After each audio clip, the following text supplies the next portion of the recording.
Hello, cats and kittens. We are live, and welcome to Music That Changed Our Life with James and Crew. Yes, we're going to be talking about music that changed our lives. We're going to talk about different bands and songs that made us feel like we're special in life. And when we're when and now we're going to say shut up, you too. I know that's Judith's favorite part of the show when I do that. Yeah, so we're going to have a really good time. Hello, bloody short movies reviews. Welcome in. Welcome, kid. I think that's blood. You think it is? Blood, is that you? I think it is. Well, let's Yeah. hope it is. Yeah, because I know it's not. It can't be a troll. If it says bloody, I know it has to be him. Wait, wrong channel. Knew it. Okay, yeah, it's blood. It's blood. I knew it. No, YouTube just started here. There we go. Okay, yeah. So where was I? Oh yeah, back to my monologue. So today I have some music that I never told you guys about. So I just found my bag at the last minute, and I found my Beatles trivia book. So we might do some Beatles trivia during the show too, because I just pulled that out like a rabbit out of my ass or something. So today we're going to be talking about music that changed our lives and everything, and we'll be talking about our mixtape, which only I did. There's only 6 songs I have this time for 2012 because I didn't really know much of the other artists or songs that were out that time. And I don't know where Christopher. I already have some stuff on top of my head. I'll say something when Okay, you can do that. So hopefully we'll have JJ today. Maybe he'll pop in. Maybe AGK. Maybe Mason, because we haven't heard from Mason in God knows how long. I hope he's okay. And I give my shout out to Dave and Jen. We love you. We miss you. And we hope you're doing good. And I talk with Dave and Jen every day, so that's good. Hey, there we go. And there he is. There's Blood. So let's get on with the show and say hello to our new backup co-host. I'm gonna make you big so I can show everybody who you are. This is Rampage Video, and we're here today on James's stream. We want to make your Sundays nice and bright and cheery, and well, maybe a bit chaotic too. Here we are, and ready for another great show of music that changed our life. Yes, welcome in. And as always, we have Davis here. Hello, Davis. I'm hungover, y'all. At least he's honest about it. Hey, Roxy. Yeah. Hey, Mason. Hello. Mason, you want to come up? Are you busy, or you want to come up with us? You're more than welcome to. And Blood, if you want to come up too, you can come up. The more, the merrier. Warheart, how you doing? Welcome in. And now let's go across the way and say hello to my friend who's very sick with a cold, but she's here nonetheless. Judah, hello. Hello. I don't have a cold. I just look like shit. I feel like shit. And I look like more shit. But I'm gonna keep my Judah, camera off today. Hug. But she's still here with us, so even if she's not on camera, she's still here. In the comfort of my bed where I don't need to move and shit. So yeah. So I'm going to start us off with my mixtape of 2012. I only have 6 songs because that's all I knew. Call Me Maybe, Carly Rae Jepsen. 2, We Are Never Getting Back Together, Taylor Swift. Someone Like You, Adele. I Love You Like a Love Song, Selena Gomez and The Scene. Just Give Me a Reason, Pink, and Skyfall, Adele. And that's all I've got and that's all she wrote. Oh my god, these songs just bring me back to my childhood. These are like all songs we all heard on the radio when like 2000 kids and shit. Hello, Mason. Mason. Oh shit, StreamYard looks different now. Has it really been that long? Yeah, they changed a lot of stuff in here lately, but hey, I got used to it. I don't even play with half the buttons in this thing anyway. So yeah, so Judah, you said you have something off the top of your head. Yeah, I have two albums on top of my head, two of my favorite albums. I have Lord of the Lost's Die Tomorrow album and Oomp's Des Fansens Fette Beute album. Ah. Couldn't have said it better myself, Judah. So, James, what mixtape are we up to now? We're up to 2012. I've got quite a few contenders from that year because 2012 is a very, when it comes to music, is a very near and dear year to my heart because it reminds me of being in junior high listening to a lot of these songs when they first came out on the radio. Yeah. That whole era, like 2012, 13, 14, some of 15, a special era for me. Hell yeah, brother. Ah. Because, James, it reminds me of a time before I knew what the Beatles and pretty much music that is older than Hey Zeb. 2000 Bless you. was like. It was before a time. It was before a time that I was. It was right before a time before that I was introduced to all that stuff. That's not Sarah. I really didn't get That's introduced to the Beatles until high school. Ah. Thank you, Spotify, for allowing me to marathon all of their albums. Yes, it's Mason Zeb. He's here. And, well, I'm going to show you something that I was given for my birthday a couple of years ago. You're going to like this, Mason. If I can make myself big. Where am I? Okay, I'm right here. Okay. I got this. The Beatles Trivia Quiz Book. So a little later, I'm going to quiz you guys on some Beatles stuff and see what you know. And while I'm big, I'm going to show you some CDs. So these artists are female artists that changed my life a little bit from my friend Lisa, who gave me these. So first is Melody Gardot, My One and Only Thrill. So this is her CD, and I'll read you the song listings. Baby, I'm a Fool, If the Stars Were Mine, Who Will Comfort Me, Your Heart Is as Black as Night, Lover Undercover, Our Love Is Easy, Les Étoiles, that means the stars, The Rain, My One and Only Thrill, Deep Within the Corners of My Mind, Over the Rainbow, bonus tracks If the Stars Were Mine, orchestral version. And this came out in 2009. So this is her album. And I forgot I had this. So this is that one. Then we have Melanie Gardot, Worrisome Heart. So we have her again. So on this one, Worrisome Heart, all that I need to love, Gone, Sweet Memory, Some Lessons, Quiet Fire, One Day, Love Me Like a River Does, Good Night, and Twilight. And this came out in 2008. So this 2008, yeah. So this came out before the other one. Now we have this one my friend got me into, and I was hooked on her music. She does a lot of covers. I think she has a few originals, but her name is Eva Cassidy. And she has the most beautiful voice. So in this one, it says, the songs she has on here, It Doesn't Matter Anymore, Fever, Who Knows Where the Time Goes, You've Changed, Imagine, Still Not Ready, Early Morning Rain, Remember Tennessee Waltz, I Can Only Be Me, and Danny Boy. So this is a beautiful album. She plays acoustic guitar.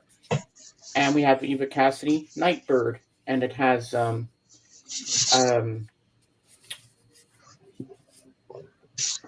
discs. One's a DVD, as you can see.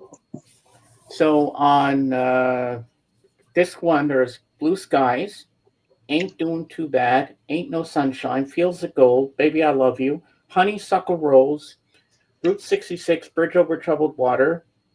Eva introduces a band. Chain of Fools, Fever, Autumn Leaves, Fine and Mellow, Cheek to Cheek. It don't mean it's a thing if it ain't got that swing. Late in the Evening.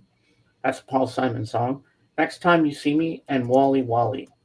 Then this two, Take Me to the River, Nightbird, People Get Ready, The Letter, Son of a Preacher Man, Stormy Monday, Tall Trees in Georgia, Something's Got a Hold on Me, Time After Time, Over the Rainbow, You're Welcome to the Club, Caravan, You've Changed, What a Wonderful World, and Oh, I Had a Golden Thread. And then you have a DVD, but I'm not going to go through the songs because it's pretty much the same what we just heard from that. You mentioned she does covers, right? Yes. So that Fields of Gold cover, I'm just curious, is it good? Because if we have the same song, it's the Sting song, right? Yes, it's Sting. Like that for me is a hard song to do better than the original, because the original is just so perfect. Yeah, but I like the way she does it. And So was Honeysuckle Rose, is that the Willie Nelson cover, or did someone else write Honeysuckle Rose? I'm not sure. So then we have Eva Cassidy, Songbird, 20. And on here we have Fields of Gold, Wade in the Water, Autumn Leaves, Wayfaring Stranger, Songbird, Time is a Healer, I Know You by Heart. That song always makes me cry. People Get Ready, Oh, I Had a Golden Thread, Over the Rainbow, bonus tracks, Songbird, solo acoustic version, Wade in the Water, also acoustic, People Get Ready, acoustic, and last acoustic is Autumn Leaves. And Eva Cassidy just changed my life forever. And her music changed me. And, well, I'll show some more albums later and as we go throughout the day. So that's my little thing. And now we are going to go to Davis and see what music changed his life. I don't have anything with me right now because I'm in college, but Metallica is still the reason I'm alive. Motorhead, Slayer, they're all still the reason I'm still alive, if that counts. Yeah, that makes sense. And now we're going to go to Mason. Well, it's no surprise that everybody on here pretty much knows where I stand with my favorite band and all that. But if I had to choose music that changed my whole perspective on what music can really do, the pretty much opened the doors to where I am now, where I am with prog music, progressive rock. I'd say back in 2020, I started listening to bands like Pink Floyd and Yes and stuff like that. And especially the album Close to the Edge by Yes, really, the first time I heard it, it was like I'd never heard anything like it. And up to that point, and it blew me away the first time I heard it. It's only freaking 3 songs long, but I should say 3 tracks. But it's a musical experience if y'all haven't checked it out yet. Mm-hmm. And now we're going to go to our newest co-host, Dawson. Yeah. True Metalhead, you said that Metallica. So do you have any Metallica stories real quick? Like any moments that... Oh, I have Justice for All on cassette tape, vinyl. I bought it downloaded it and bought it off iTunes and Spotify and Napster. Yes, it does still exist. Holy fucking shit. I also downloaded it off YouTube. Can you tell it's my favorite fucking album? The album changed the way album changed the way I think about politics. But especially that title track. Well, the song, the hit song off that one speaks volumes for that album for sure. Yeah, okay, my buddy, he's really into that one, so I can definitely see the appeal there. It's kind of like an underdog album when everyone else looks at Master of Puppets or the Black Album, and then you got that album, and you're like, whoa, I forgot about that one. I'm just gonna say it. Sandman is overhyped. So when I think about like music that changed my life, it could be on different levels. Like one could be like, oh, this totally changed my life, like whole life. Or there could be songs that, oh, this totally changed my perspective on the way I view things. Or it could just be like, just for the day I heard it, this changed my day. So it happens on different levels.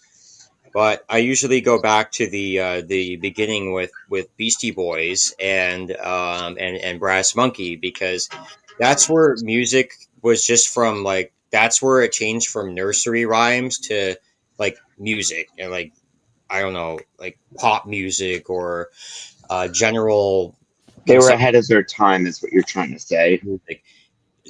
I guess they were, but it was just something that made me move my body. Like it was just something that made me want to sing along with it, or dance, and it wasn't just nursery rhymes.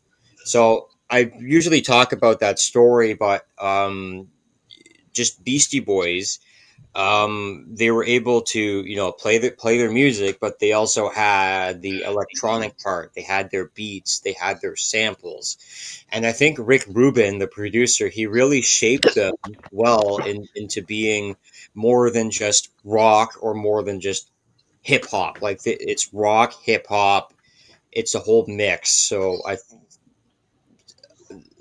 later on in their career, they did more sample stuff, but Yeah. that a The band sound way and out or something like that. Yeah. it changed the way I viewed music.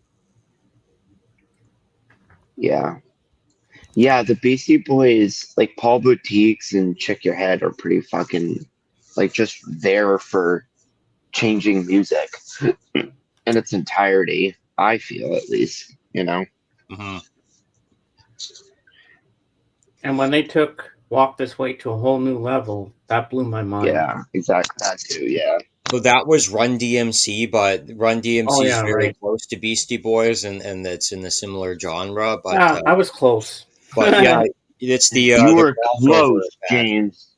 You You were close. It's close. the crossover effect that genre has on music. Oh, definitely. Where I stand is that I have more respect for early hip hop versus the new stuff for sure. Mm-hmm. All right, now let's hear from Judah. Well, there's this guy that is a reason why I'm still alive today, and his name's Sunreal. He's my favorite rapper. This album right here is a reason why I'm not dead today. It's deep. He means so much to me. He's been the guy who's like stuck with me ever since I discovered him when I was 13. And I don't know what much to say. He's just like the reason why I'm still alive today. So yeah, he changed my perspective on a lot of things and completely changed my life around. So I don't know what much to say other than he saved my life. So yeah. No, that's valid. Oh yeah, definitely. But James, I was also just gonna say that Ooh. Metallica stickers you can't find anywhere. Nice.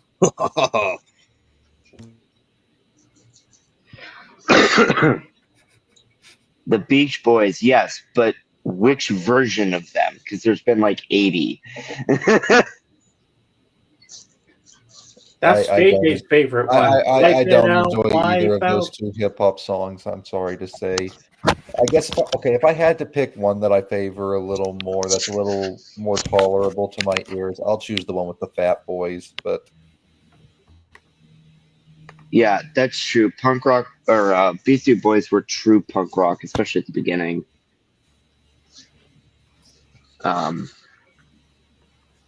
Yeah. They were like a garage band, and then they turned it into something else. Yeah. Yep.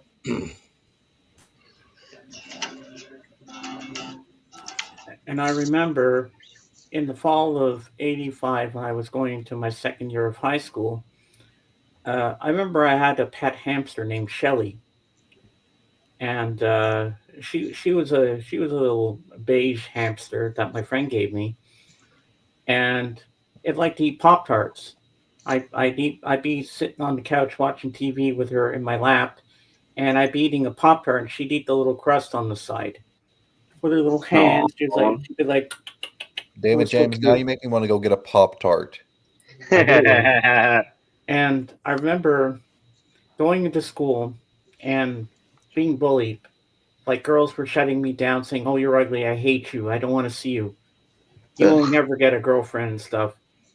And then guys would throw me into my locker and stuff, and like bang me into the locker and that, and say you're a loser, you're a fuck up and everything. I go home and I go in my bedroom and I close the door and I sit on my bed and I cry. And then I would take my cassette of the soundtrack, which had every single song, because on the LP version, a lot of the songs from Give My Regards to Broad Street soundtrack are omitted, but I have it also on CD with every single song. And then I would put that CD on, I mean that cassette on my stereo system, and I would play that, and I would take a tennis rack and pretend I was Paul McCartney, and I would sing, and I just play that tape over and over and over. That's a fun album to talk about, and I say this because for me, it's like not only do you get the amazing ballad that is No More Lonely Nights, and then other songs like Not Such a Bad Boy, No Value, so on and so forth, but you also get a pretty good mixtape of all of the best Paul songs from the Beatles. Yeah. And it's just, I always find this so coincidental that all the songs there are a couple exceptions, but the majority of the songs that he chose to re-record for that album were all from Revolver, which tells me Royce that is in the Sgt. Pepper house. probably isn't Paul's favorite Beatles album. Hello. The Fall Horseman, the Yes. Apocalypse. Dun, dun, dun, dun, dun, dun, dun, dun. And I remember the medley on the tape, on the cassette, and I always loved singing Wanderlust. I prefer that version on the soundtrack to Tug of War, because I think with the brass section, the ending is more beautiful I prefer the than the version that's on the original. Art of McCartney tribute album. And I prefer it so much. And that song, I always love singing it. And one day, Judah, when we're backstage, when I'm in the right mood for it, I'm going to sing it for you. I'm going to sing with Paul McCartney. I'm going to sing the song for you.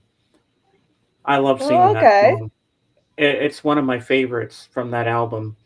And I always quoted all the lines in the movie from the soundtrack, because there's little snippets of the movie in there, and I just absolutely love that album. And another one that year that really changed my life. See, I started with Paul, and then I worked my way into John, and then that's where John became my favorite. He changed my life after I was at my cousin's house. My cousin Andrew, Kevin, Martin, and Tim, and I was there. I think it was in.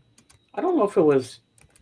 I think it might have been before Christmas of '85. I'm not sure, but I had a cassette. Well, he had a cassette of the rock and roll album, John Lennon Rock and Roll, and I remember when I saw it there, my cousin Kevin had. I said, "Can I borrow this? I'm just getting into the Beatles, and this is John Lennon, right?" He said, "Yeah." So I took it home and I put on my tape deck. Once I heard him sing Bebop and all those old hits, I was blown away. I was like, I love this. I like John.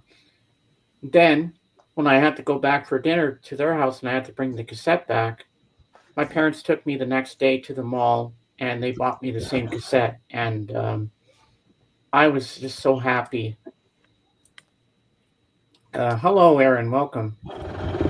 And I just thought it was a great album. And then that Christmas of '85, I remember I got some albums for Christmas. we went up north to a place where my dad knew some Christian brothers, and we had Christmas there. And we sat there in Christmas morning, opening our presents. And I remember I got Billy Joel's Greatest Hits, Volume 1 and 2 from my uncle, and a coloring book on Ronald Reagan, because I had a thing for Reagan. I thought Reagan was so funny and cool. Don't ask me why. I'm not even American, but I thought Reagan was awesome for some reason. So I got a coloring book of Ronald Reagan and the Billy Joel Greatest Hits, Volume 1 and 2 on cassette. And I remember getting Bryan Adams on LP, Reckless. Ooh, that's a good one. Reckless. Remember that one? That's the one that has Heaven on it. I got that one. Yeah. It's also the one that has. No, I don't think it is. Correct me if I'm wrong. It may be the album before it that has This Time. And it has Summer of '69 on there. And I do know it has have that. You said 69. And it's only love, and that's all. And then I got the soundtrack for St. Elmo's Fire. I remember that. And All I want to do. So All I want to do is party. I'm just kidding. I don't fucking know. All I Want Is You is by U2. What my album is that favorite from? mistake, That's from I'm a Marilyn mistake. I'm just kidding.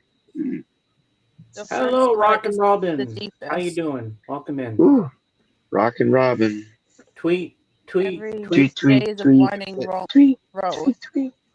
Living in Las Vegas, strong enough. Light up in your lives if it makes you happy. The difficult kind. Picture Kid Rock featuring Sheryl Crow. Steve McQueen. A change would do good. Home. There goes the neighborhood. I shall believe. The first cut is the deepest country version. Kid Rock. Kid Rock. Dawson, you kind of like are giving Kid Rock energy right now with the hat and the way the rat tail is. James. Yeah. Am I the only one who sees that? I would have thought that your introduction to John Lennon as a solo artist would have been what most people's introduction to him as a solo artist was, the Imagine album, because that seems to be like his go-to for most John Lennon fans. Actually, that one came a lot later in life. I was just getting into them, and that was my I'm first just gonna say foray into this. John Lennon. I'm gonna flat out say this. If you're somebody who's just discovering John Lennon's solo discography and and your introduction is, I don't know, Plastic Ono Band, I'm gonna be impressed with you. Christopher, hello. I would honestly rather, I would rather listen to, I don't know, fucking Lady Gaga for the rest of my life or some shit than fucking Yoko. Oh no, I can't sing. Oh, she does the best version. Exactly. Well, honestly, Come when she's not deciding to screech like she does on most of her songs, like a couple of her songs where she's not screeching turn out to be, in my opinion, her best work. She had one really good song off Milk and Honey, if I remember correctly, that I didn't mind. Mm-hmm. Yeah, Judas' cover of that changed my life, like bar none. Oh my gosh. That's on the top of That's my a mistake my you're list. making there, because now you're not going to be able to hear the end of it voice. on that one.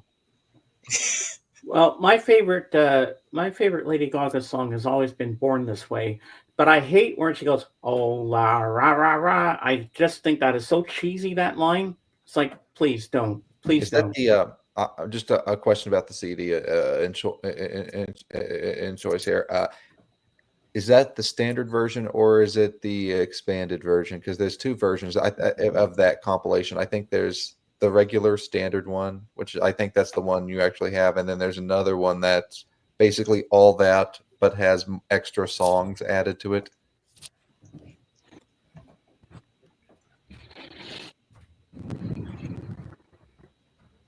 Aaron, you were talking to Mason, who's a huge Beach Boys fan. Oh yeah, I only have every studio album they ever made, except the one that I keep putting off to get is the Christmas album. I don't know why. I As a thought matter you of were a fact, completist. I thought you wanted to have no, everything. I do actually own it now. I forgot about that. I don't own the official Beach Boys Christmas album from 1964, but I own the whole thing Ah. on a compilation from the 90s. God damn it. I have to wait till 8:20 for my New York Giants game. Fuck off. It'll come. Patience. And I have Patience to is a wait virtue. till tomorrow until I see hockey, all right? So don't complain too much.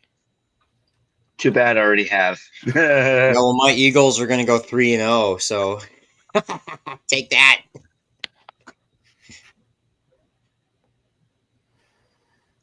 Not pretty I don't know. sure I don't really. preseason starts today, but Some of y'all know this, but I don't really collect any physical media anymore when it comes to music. It's it's just today at 3, the I Leafs just like the play. inconvenience of being able to pull whatever I want off my phone, just to Well, listen we to it don't that way. exactly know that, Christopher. Maybe the Beach Boys did visit the beach. We don't know. Well, they did because I had to take a picture for one Well, of the covers. Dennis Wilson was a legit surfer. I don't know if any of you casual Beach Boys fans knew that. I've never listened to them Yeah. except for maybe one song ever. They just don't do the same to me as, like, I don't know, fucking Jefferson Ooh. Airplane or some other, $10. That's pretty good. Which album is that, Rockin' Robin? Which Moody Blues album is that? Because I'm looking for one that they did called "Searching for the Lost Chord." Because my favorite song is on there. What's it called? Ride My Seesaw. Why you keep zooming in on Kokomo? I can't stand that song. Oh, I love God Only Knows. That one I do. I love that one, but I can't stand Kokomo. Ugh. Yes, I got a Rangers game to watch in 30 minutes. Ooh, Boom! nice. Yes. All right. Well, I have Bro, another. Fuck yeah. I have another artist that I'm going to show you guys that changed my life from my friend Paulina. She got me into this one. Hold on, let me grab it. I have to go across the way to get it. If I don't fall off my chair. Whoa, easy boy. Easy now, James. Please So a don't couple fall on weeks us ago, now. I was in Detroit. Detroit Rock City. I was driving up 8 Mile, listening to gangster rap. Hey, Kid Rock is up and down here, the let me block. dab you up for that. Oh That is yeah, some gangster shit right there. How much has it changed? I'm curious. Like, How since much the is movie what? came out. How much has it changed since the movie came out? It's the same. Really? Oh, fuck. I was like, let's do some change. Oh, fuck. Oh, well. No, Pissing only my in the pants, crying rich my area. eyes out. Yeah, that's fair. But I meant like the part on 8 Mile where Eminem comes from. And yes, I did just say M. Ooh, Kiss. I didn't get that Nice. far down the road. I was at the other side. Oh, okay, fair. Oh yeah, that's the fair. Black Album. Deuce, Strutter, got to choose. Hotter than hell. Firehouse. Nothing to lose. Come on and love me. Paradise. She. Watching you. 100 years. Black Diamond. Rock Bottom. Cold Gin. Rock and roll all night. Let me go to rock and roll. Deuce. Sounds like a good album. Now, I know I've showed these before, but some of you may have not seen them, but I know Judah has because I've shown them to her before. So this is another singer that Paul McCartney discovered in the late 60s when they started their Apple Records. So this is Mary Hopkin. Those were the days. And there's she's in the back. I am familiar with that song from her. So here's the tracks on here. Those were the days. Goodbye. That song always makes me cry now because I heard it the next morning after we put our dog Sadie down. So that song is kind of emotional for me now. Tema Harbor, Think about your children. Knock, knock. Who's there? I love that song. Que sera, sera. Whatever will be, will be. Lontano del Jai Achi. Sparrow, Heritage. The Fields of Saint Etienne. Jefferson, Let My Name Be Sorrow. Love that song.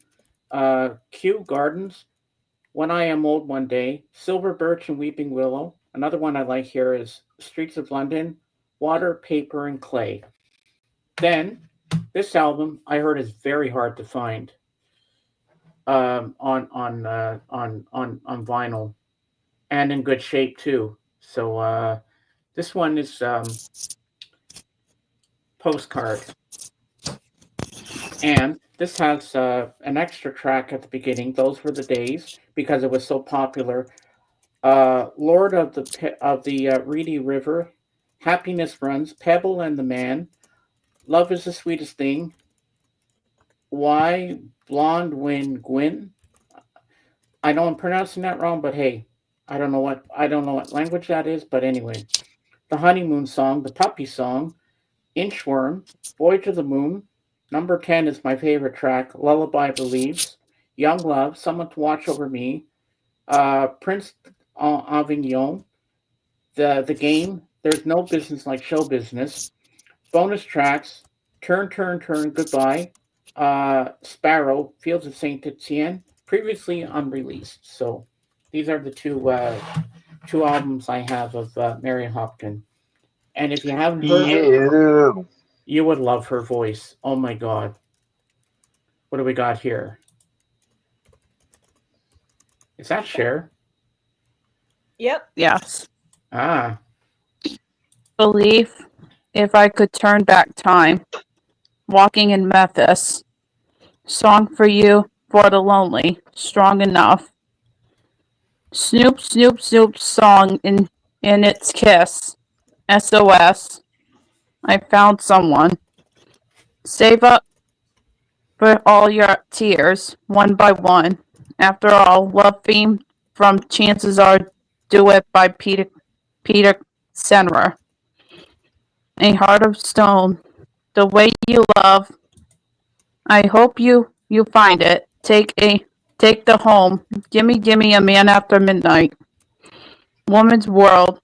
Gypsies, thieves. Dark Lady. You haven't seen the last of the DJ play a Christmas song.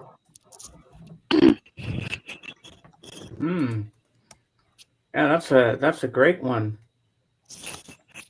And then this one, ABBA Gold Greatest Hits.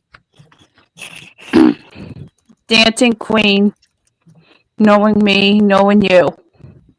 Take a Chance on Me, Mamma Mia.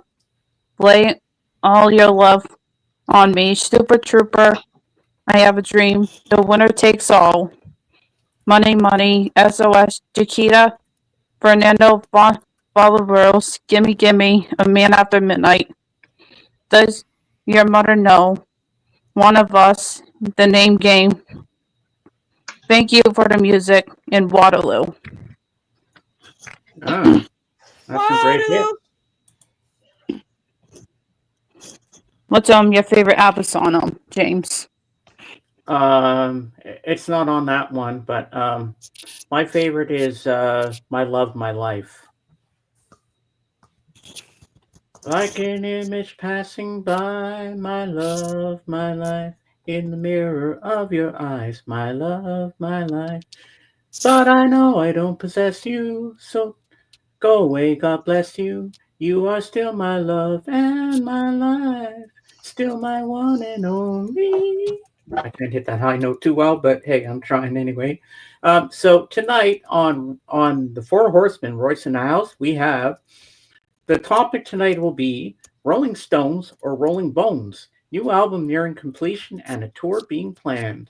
So that's what's happening on Royce in the House tonight. Oh, yeah, So I just promoted him. They're still trying to make albums.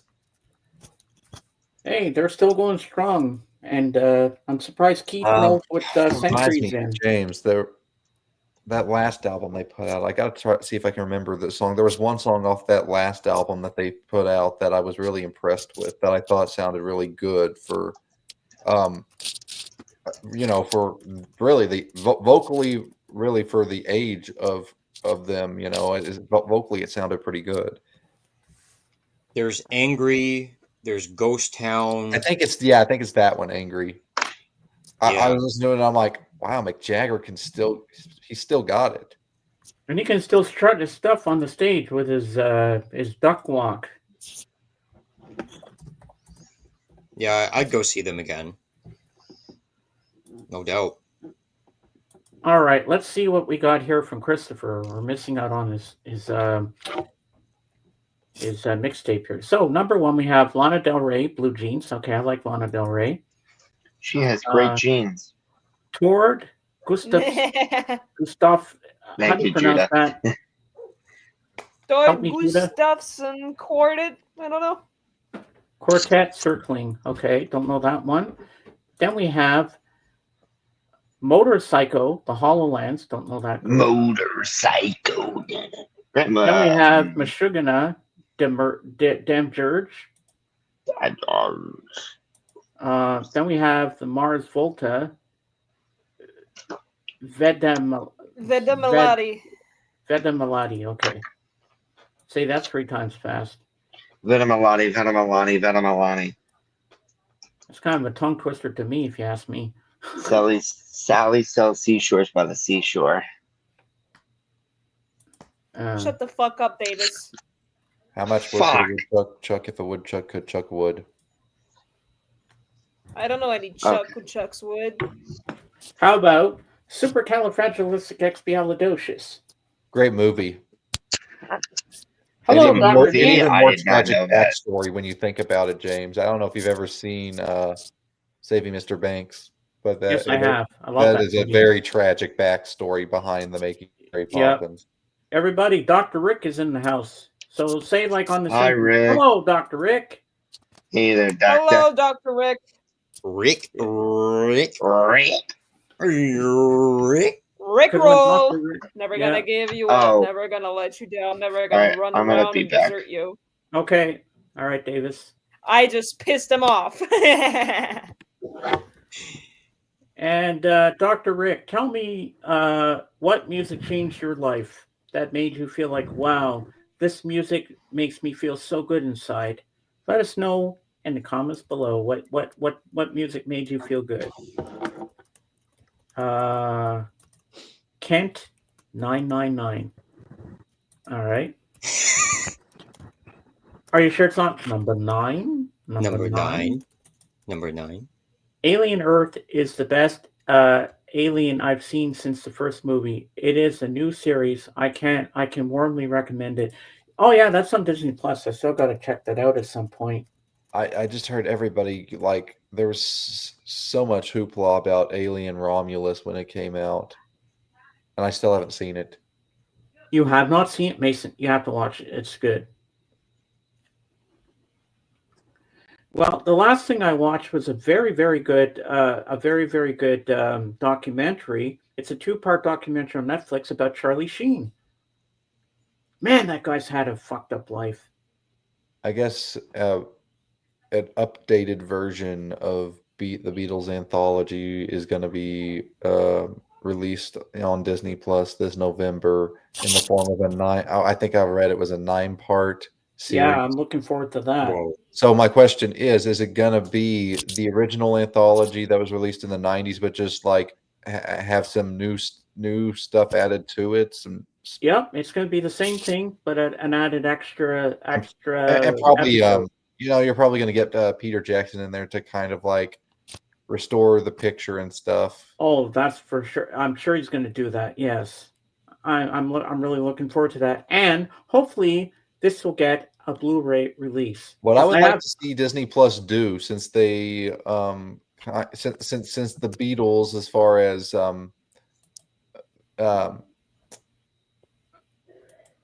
TV and film media go, have pretty much found their home on Disney Plus. What I would like to see is them get the rights to stream A Hard Day's Night, Help, Magical Mystery Tour, and Yellow Submarine. Well, I doubt that would happen. But Chris Carter was saying the other day that he wishes there was a 24-hour Beatles channel on TV where they showed all the movies. And that would be cool if they did that. I just wish it was easier to access movies like Help and Magical Mystery Tour on streaming services. For a while there, I don't know if it still is, because I don't have the service anymore. But for a while there, I know A Hard Day's Night was on Max available for streaming. I think I found it on YouTube.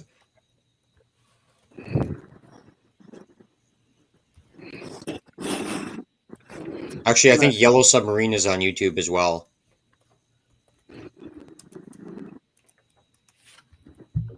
Okay, I'm going to give you a little Beatles trivia now. And let's see if Dawson will get this one. Okay, I'm going to go with quiz number 3. I'm going to start with this. All right, here we go. Who plays tabla on Love You Too?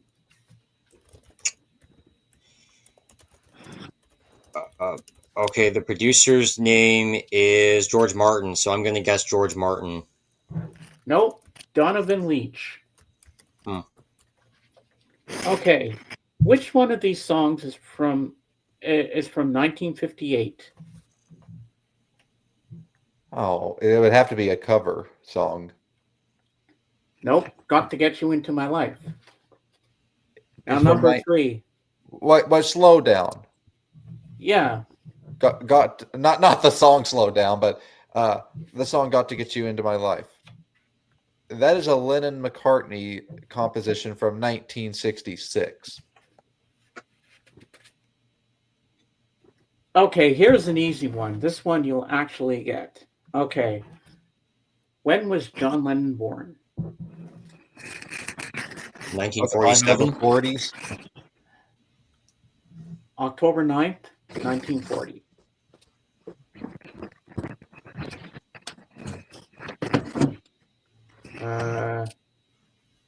What was John Lennon's given middle name? Paul. Winston. Yeah, but isn't it John Winston Lennon?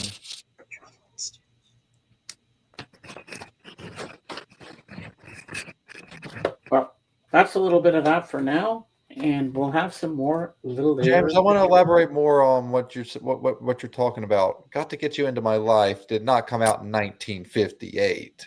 Well, that's what it says in the book here, according to it. Father. Even further news, it's John Misty, Nancy from now on. Okay. It's not. The meaning of the song isn't even about what the listener would assume it is on the surface. If you dig a little deeper, and Paul has gone on to say this, he wrote the song about his first marijuana trip, I believe. That's what it is. Yep, it's about the joys of smoking marijuana. Everybody knows that. That song would be my favorite, I guess. But I'll have to play it for you, Judith. You would think it's a love song. It plays like a love song, but you never know underneath. It plays like a love song, but it's about smoking pot. Yeah. I love that. Oh, you'd love this song, definitely. I know you would. She's probably heard it. If you've ever seen if as a kid you've ever seen the Minions movie, it's literally plays in the end credits of that film. Yeah. Hey, Jenny, how you doing? Welcome in. Meow. James, look. Hello, I'm back. Jenny. Oh, I like that. SpongeBob. Krusty Krab pizza. All right, everybody, let's do it. You and me. Oh, who lives in a pineapple under the sea? Pineapple under the sea. SpongeBob SquarePants. Something. The most important question ever is when will it end? When will Serpent in yellow and porous is he. Go? Yeah. With nautical nonsense is something you wish. SpongeBob SquarePants. No jump on the deck and flop like a fish. SpongeBob SquarePants. Ready? SpongeBob SquarePants, SpongeBob SpongeBob SquarePants, SquarePants, SpongeBob SpongeBob, SquarePants.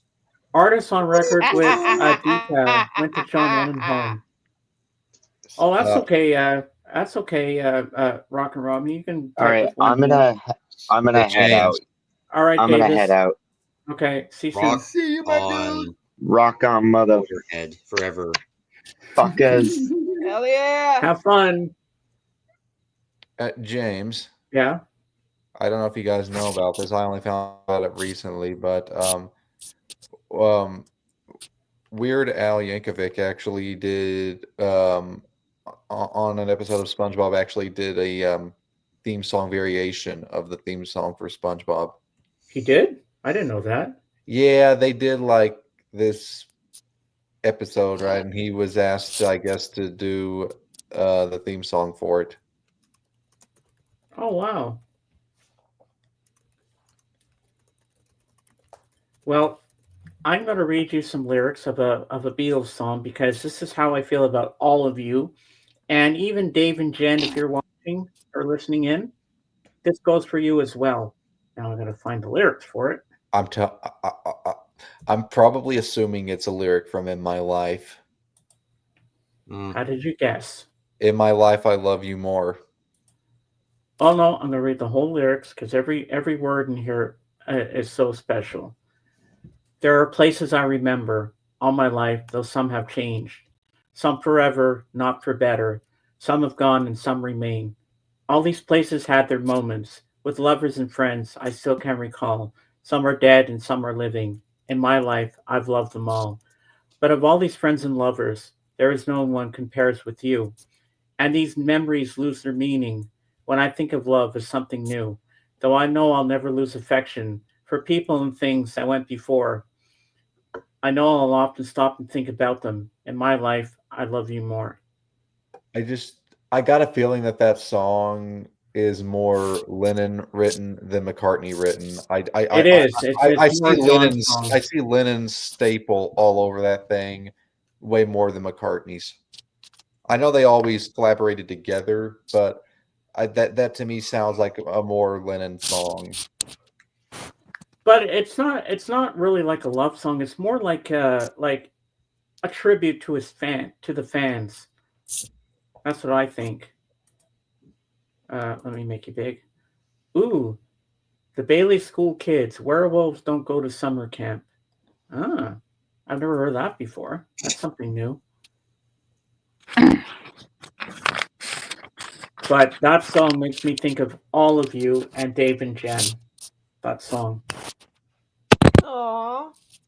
So that line, when memories lose their meaning, when I think of love as something new, I don't understand that line. Well, you know how John was with his lyrics. And last night when I was reading my 150 glimpses of the Beatles, when they were writing Magical Mystery Tour, the songs, John was high on LSD. And that's where he wrote the weird fucked up lyrics for I Am the Walrus. Yeah. I am the walrus. Goo goo goo joob. Okay. Well, I guess I could interpret that as when on its own. That song is a trip in its own right. And George Martin rolled his eyes. He's like, John, what is this? What are you writing? He probably says something along the lines of, "It's music that's going to change the world." Then he has the line something about something from the dead dog's eye or something. I was like, what the fuck? I don't care what they think of it. I'm just writing lyrics. Don't take it so bloody seriously. And it only took a year later for him to reference the song again. In Glass Onion, the walrus was Paul. Here's a clue for your wall. The walrus was Paul. But he was taking from Alice in Wonderland, The Walrus and the Carpenter. That's where he got inspired by it. I guess when you see love is new again, you kind of forget about the negative memories. I think maybe that's what he was saying. He's like, I don't have to be all sad. You can just look at love new again. Oh my God, that's right, Zeb. That was in the book too last night when I was reading about the Maharishi. But it was George that said, "Why don't you call it Sexy Sadie Right. instead of Kind of like Maharishi?" a trying to put it a little. George was always the one that always wanted to put dry humor into everything. He did. Yes. I mean, prime example from his solo career, Cracker Box Palace. I mean, hello. I think even a better example is song off of the self-titled album. The name is on the tip of my tongue. James, help me out here. I don't know.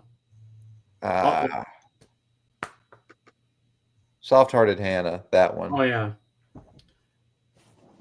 Well, my two favorite songs on that album are "Love Comes to Everyone" and "Here Comes the Moon." You're really gonna have to make me pick two favorite songs off that album. Ugh. Well, if you want to, Faster is definitely one of them. Oh yeah, that's a good one.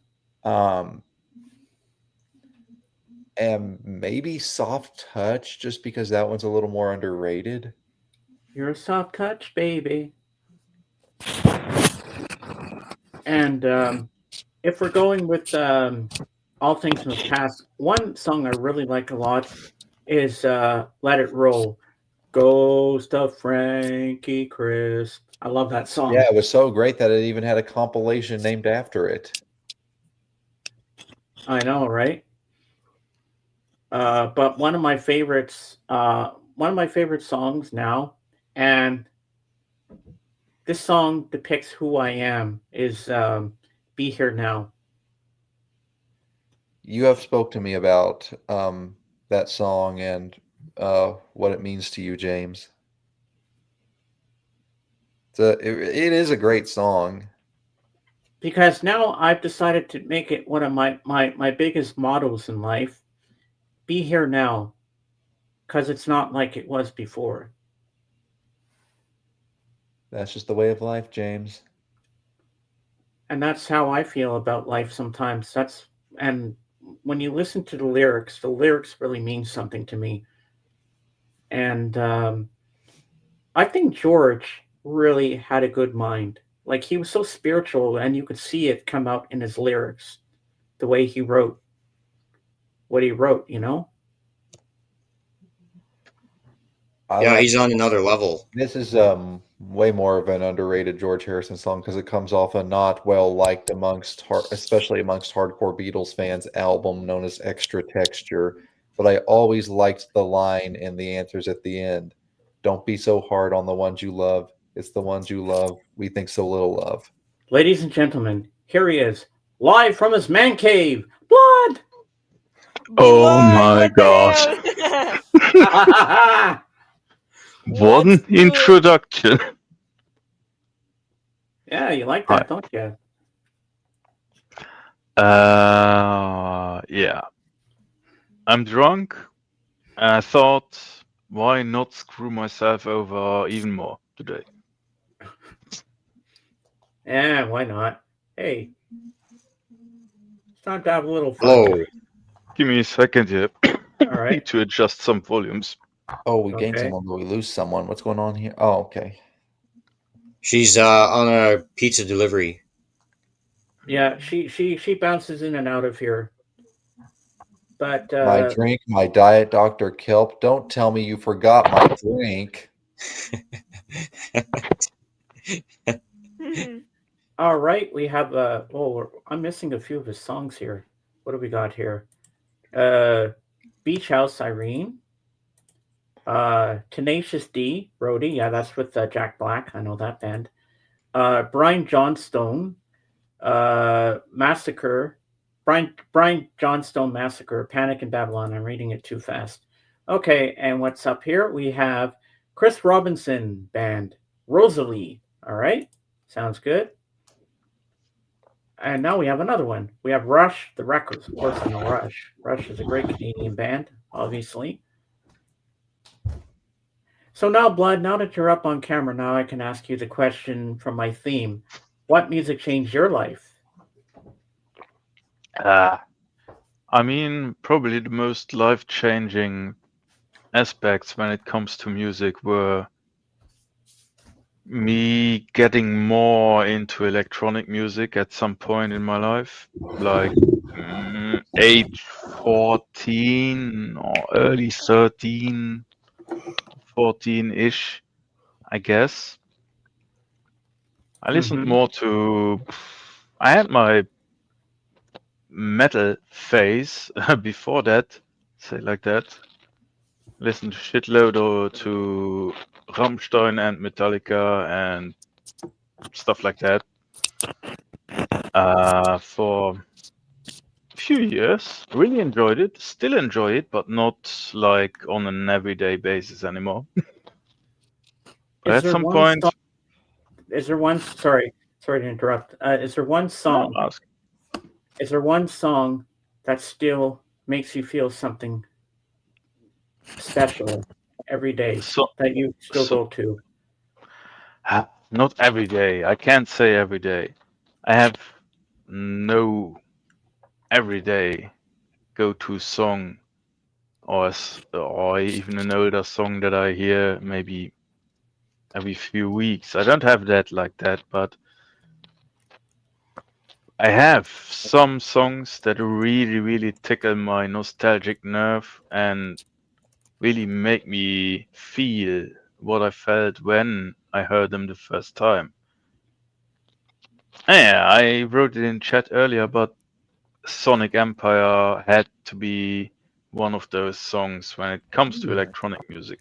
I'm more inclined to electronic music compared to probably most of you and your viewers, I guess. But still, it did something to my brain. I recorded it. The first opportunity I had on radio, I recorded it on the tape, and I listened to that tape every day on my Walkman.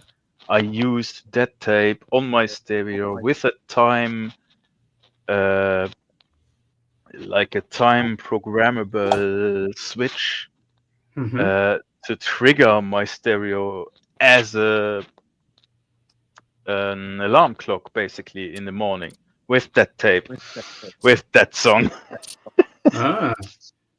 Nice. I was so fanatic with it, yeah. Okay, Judah, what language is this, the name here?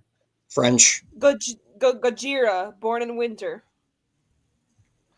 You don't say. Gojira. James. No, wait. I'm sorry to interrupt. I'm sorry to interrupt here, James, but it's just I have to go now. But yeah. All right, Mason. Well, thanks for being here. Yes. At least you know you're still alive now. I'll probably see you, if not next Sunday, I'll see you some Sunday when you're live. Sounds good. Well, Good thanks for stopping in. Yeah. Take care, Always everybody. a pleasure. And I'm forgetting how to get out of this. Oh, I have to do this, and then okay, yeah. Take care, everybody. Yeah, see you soon. Bye. I gotta hop off too, James. I'm going to a car show. Ooh, take lots of pictures. Yeah. Hey, are you able to do a little IRL? My if I log on, I won't be able to get audio, but I could do video if I choose to, if I wanted to. Yeah, that would be cool. So we can see some of the cars, because I know that Blood here would be interested in that. Wouldn't you, Blood? Depends. Yeah, I had my fair share of car shows and car events and drag races and tuner Grand Prix and drift shows and whatever. But yeah, well, that'll be a good topic to talk about on future streams there. So yeah, last night I seen Lights and DJ Felix Cartel, and there was a surprise appearance by Deadmau5. And then after that, I watched the live stream of Farm Aid. So they had Willie Nelson playing live on YouTube. Oh wow! And then I got the car show, and I think what's next will be karaoke. I'll be singing the Beatles, "Till There Was You." So, that's a good one. That's from the Music Man. And today we'll be, I think, listening to G Love playing some blues music. I think that will be Ooh, that'll be that on sounds today's. exciting. Nice. Yeah. So yeah, thanks for having me on today. Good chat, everybody, and I'll see you next week.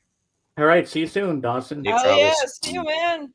But Take before care. you go, You. let's all give our new co-host a round of applause.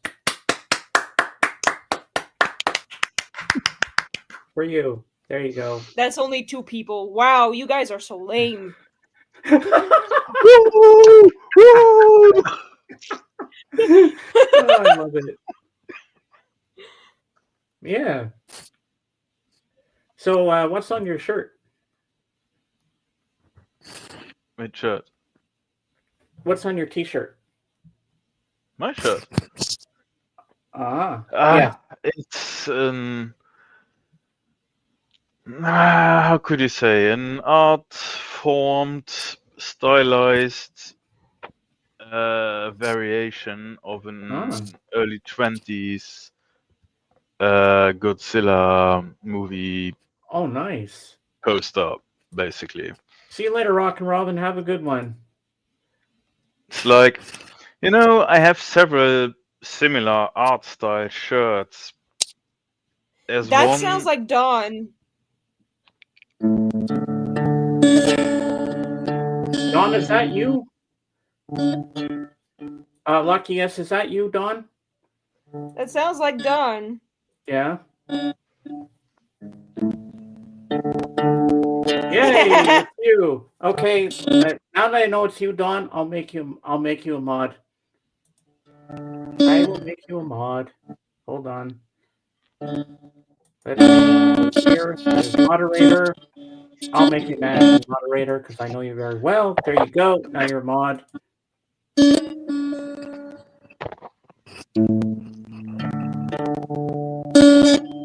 I would have never guessed it was you at first until Judah guessed it for me. And I was like, oh my God.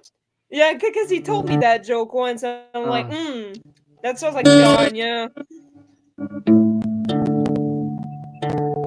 Don't play any copyrighted music or we're going to go down. But I love your shirt, the Beatles. Yes, you love the Beatles as much as I do. That's pretty cool. I can show off That's my a thing shirt where I showing would. There we go. Ooh, I mean, nice. playing New Kids on the on Block. a single guitar and getting copyrighted, that would be freaking awful. I don't know how far they go. Actually, it happened to Dave yeah. once. He was playing guitar and he was if you playing it poorly, play and they still shut him down. tune really exact enough, I guess so. I got a dip, but wanted to show some love. sucks. Thank you for being here.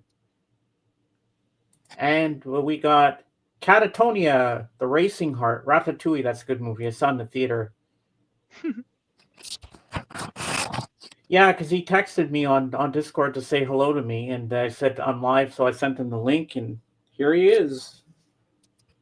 All right, hold on, guys. I'm gonna go grab me a sugar Coke Zero because I'm thirsty. I need a soft A drink. sugar Coke Zero. That's one contradiction if I ever heard one.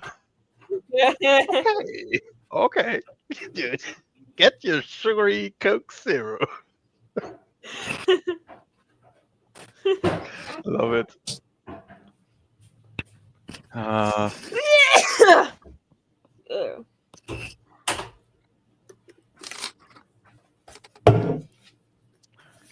And for that matter, I'm hopping off for 30 seconds too. I'll be back. Okay. Okay. Find the right buttons. Yeah. Now, Judah, you have one song that's special to your heart, and I know you played it a lot, but I can't think of what the song is. I think it was from Eurovision, wasn't it? Eurovision song? Yeah, the one that you love a lot. Well, I have a lot of Eurovision songs that I love. But is there one particular song that you always go to when you feel down? Excuse me. From Eurovision. Let me think. Let me pull up my Eurovision playlist. All right. On My Spotify. biggest guess. Oh no, I can't. Never mind.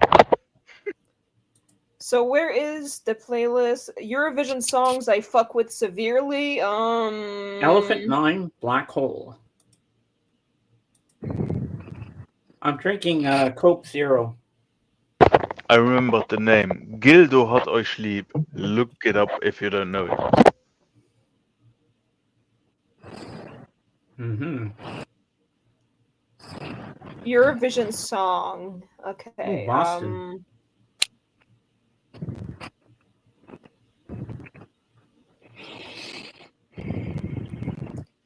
I'm still looking. There's probably Hatrid Musigra. It's there's Hatrid Musigra. That means hate will prevail. In Icelandic. I think that one.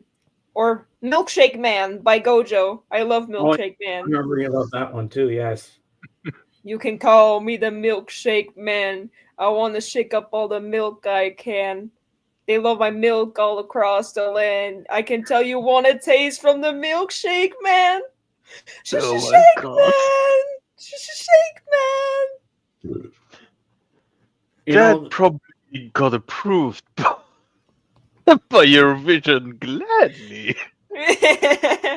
But you know, those lyrics are very controversial if you think of it. I know they are. Controversial makes money. That's I know good. they're purposely controversial. Hold on. Come and take a sip from my special cup. I heard Oh, that you can no, use a come little on. pick me up. I didn't think it got more in that direction, but okay. They drink my milk all across the land. I can tell you want a taste from the Milkshake Man. The shake is not a drink. It's a state of mind. It's a secret superpower you were born to find. Drink it every day, and before we you gotta know declare it, that you'll one. be bigger, stronger, with harder bones. And this one. And did you see the naughty special on my creme brulee? Oh my God. Now you see, he declared it's not a drink, so it makes it every lyric in front of it okay. It's all metaphorical. Yeah. But there's this one lyric here. It's in French, right? And he's like, "Excusez-moi, monsieur, avez-vous du lait pour moi?" Okay. I love Gotta love Milkshake it. Man. And the guy's pretty hot, so like, why not? And he's super silly. I love Gojo. Mm-hmm. The little Australian guy. I love him.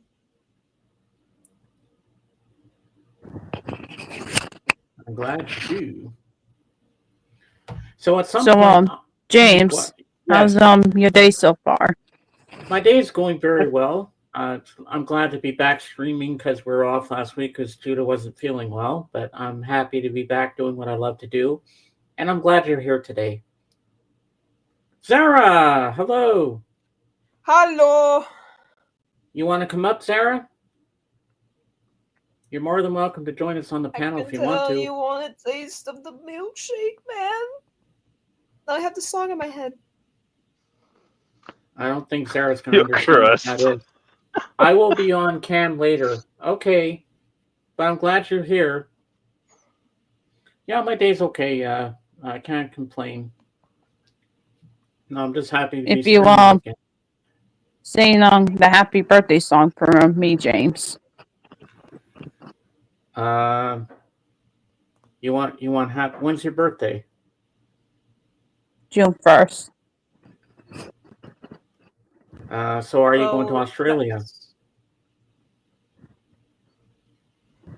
Are you going to go to Australia for your birthday trip? You going to go down under? You're gonna go put another shrimp on the bobby. And you're gonna stand upside down. And you're gonna see Yeah. the milkshake man. And my friend Sarah says, "Happy birthday to you." Oh, thank you. Yes, I love my shirt too. Yeah, kiss. What's it say at the bottom?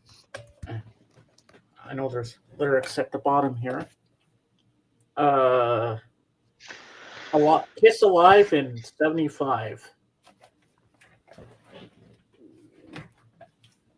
I was only 6 years old when they were live in 75.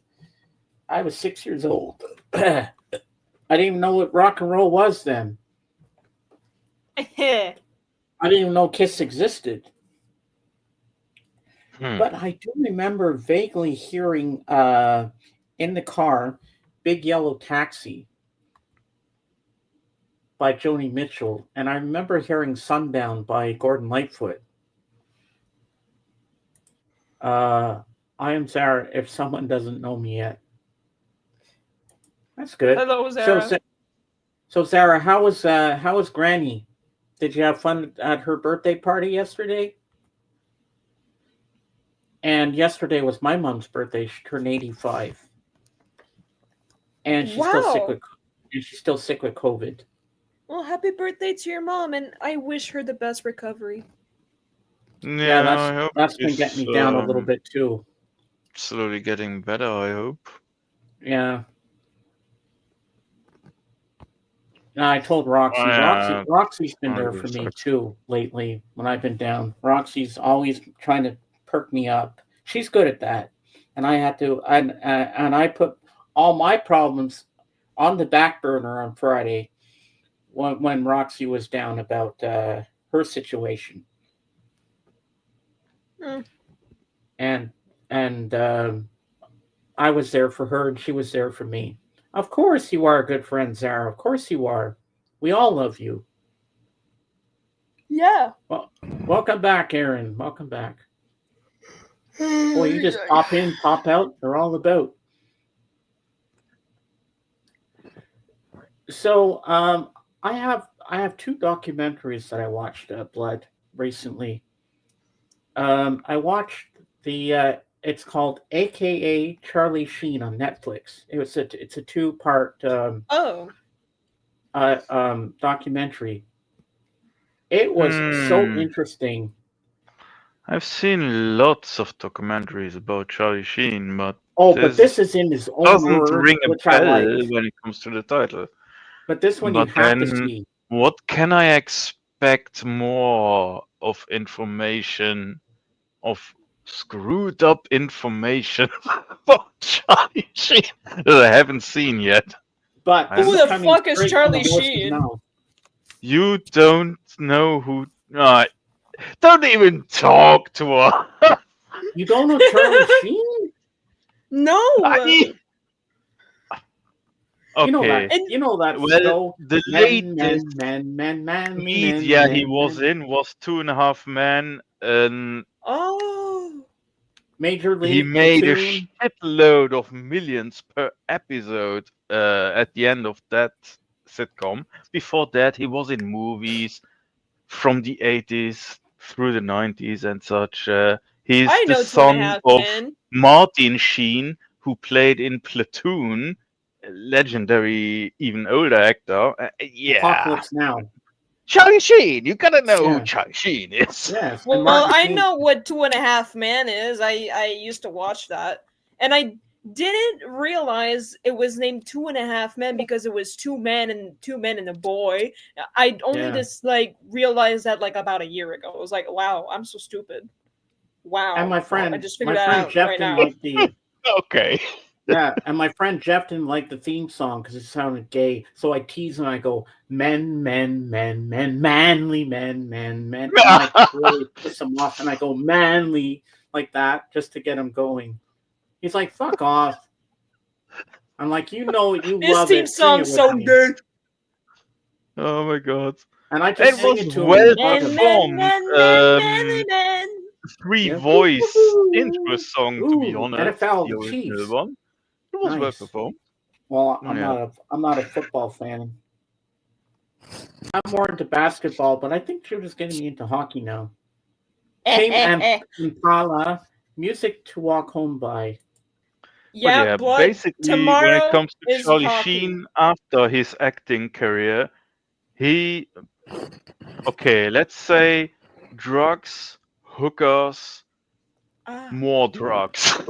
Oh. He self-proclaimed him as rockstar from Mars in an interview. Bruh. He's gone. Basically. Oh, and they even interviewed the madame of a brothel, Heidi Fleiss, and he went to her, and he was getting all the hookers from her, and then he was paying for his friends. Oh, I have movie lore when it comes to Charlie Sheen for you. Ooh. So Here's a kiss for you. there was a band movie, a Japanese movie, Flowers of Flesh and Blood, something like that.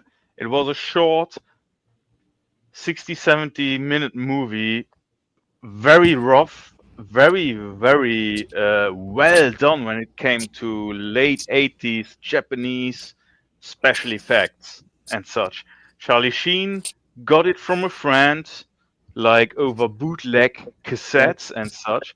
He saw it, he thought it was real, and then he called the fucking feds to investigate the makers of the movie because he saw a real fucking snuff movie.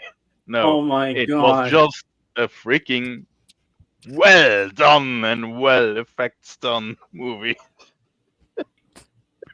But that's a law Asteel, how's it about going? Charlie Nice to see Sheen you. flagging. Welcome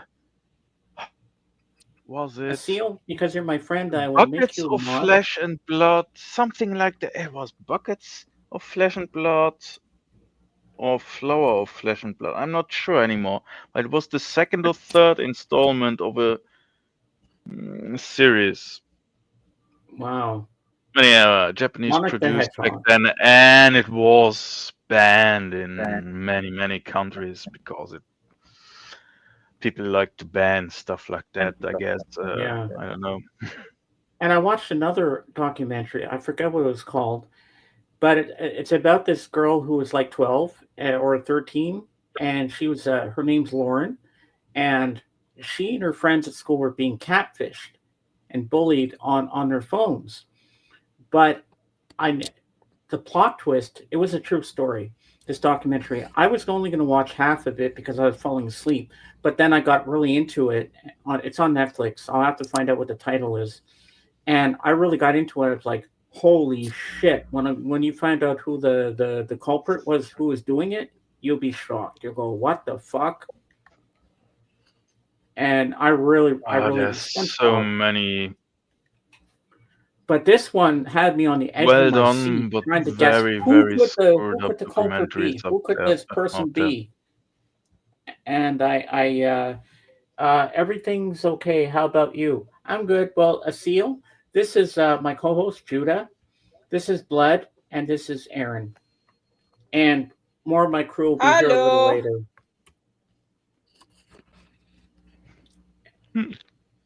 Yeah, but this documentary blew my mind. I was like, whoa. But when you find out who the person who was behind all the texting, you're going to be shocked. But I'm not going to say anything because if you want to watch it, I think you'll like it. Oh, Neil Young, finally a name I know. Ramada Inn, number 19. I wonder how many... I have to think about the most screwed up documentary movie that I've ever seen. Oh, thank you, Asteel. What happened to Judah? Probably be... Oh, there she is. Dear Zachary. Ah, you're back. There, my laptop said not enough memory to have tabs. So I guess it's time I have a new laptop. Yeah, I think your trash top is falling apart. Crash Top is a. Now, if I is leave it my- normal, I like that term, although I don't like it for Judah's situation, but I like the term though. Well, that's what she's always called it. Her trash top. Yeah, So okay. what are you gonna do? now if I leave again, I'm sorry. I'm trying to refresh my page. So, all right. Please don't crash. Hear me, baby. Oh my hold God, together. we got it. Yeah, we're good. We're good. Okay. We're not going anywhere, folks. We're fine. We're fine. We're good. So, Asil, what music do you like? I never asked you before, I don't think. Yeah, I love Kiss. I love the Beat. Well, you know, my main band is the Beatles. I've told you that before, but yeah, I like Kiss. Kiss is a great band. Never saw them live, but I've seen rock concerts of them on YouTube, and every 5 seconds you see Gene Simmons going like that with his tongue. He always does that. And that's Gene Simmons for you. Mm-hmm. Kiss rock bottom. Yeah. How about this one, Aaron? Shout it, shout it, shout it out loud. What's the next line? Detroit Rock City. Yes. That's a good one. I like Beth. Beth is a great song. I like Love Gun. Soundgarden. God gave rock and roll to you. Great song, yes. Judah, do you like Soundgarden? I've heard of, but you know, I don't listen. What about you, Bud? I can't judge Soundgarden because I once took a clip on Twitch of a streamer on a market at a like an little store where some guy sold some vinyls, and he got some stress with him, and he took a vinyl. Soundgarden, 15 euros? You gotta be kidding me! Fuck this chip joint! And it went on for over a minute. I only could take a clip of 1 minute long, so I clipped it exactly to the right timing of the beginning of the situation towards beginning of escalating situation. It reached over 270,000 views. It went a little bit viral over the next 2 months, that clip. But that's the only thing I can think about when I hear Soundgarden. Sorry. Ah. I probably don't have Soundgarden somewhere in my collection. I don't have a direct recollection of a song of them. Well, I see a lot of crazy rock stars and metalheads who sing.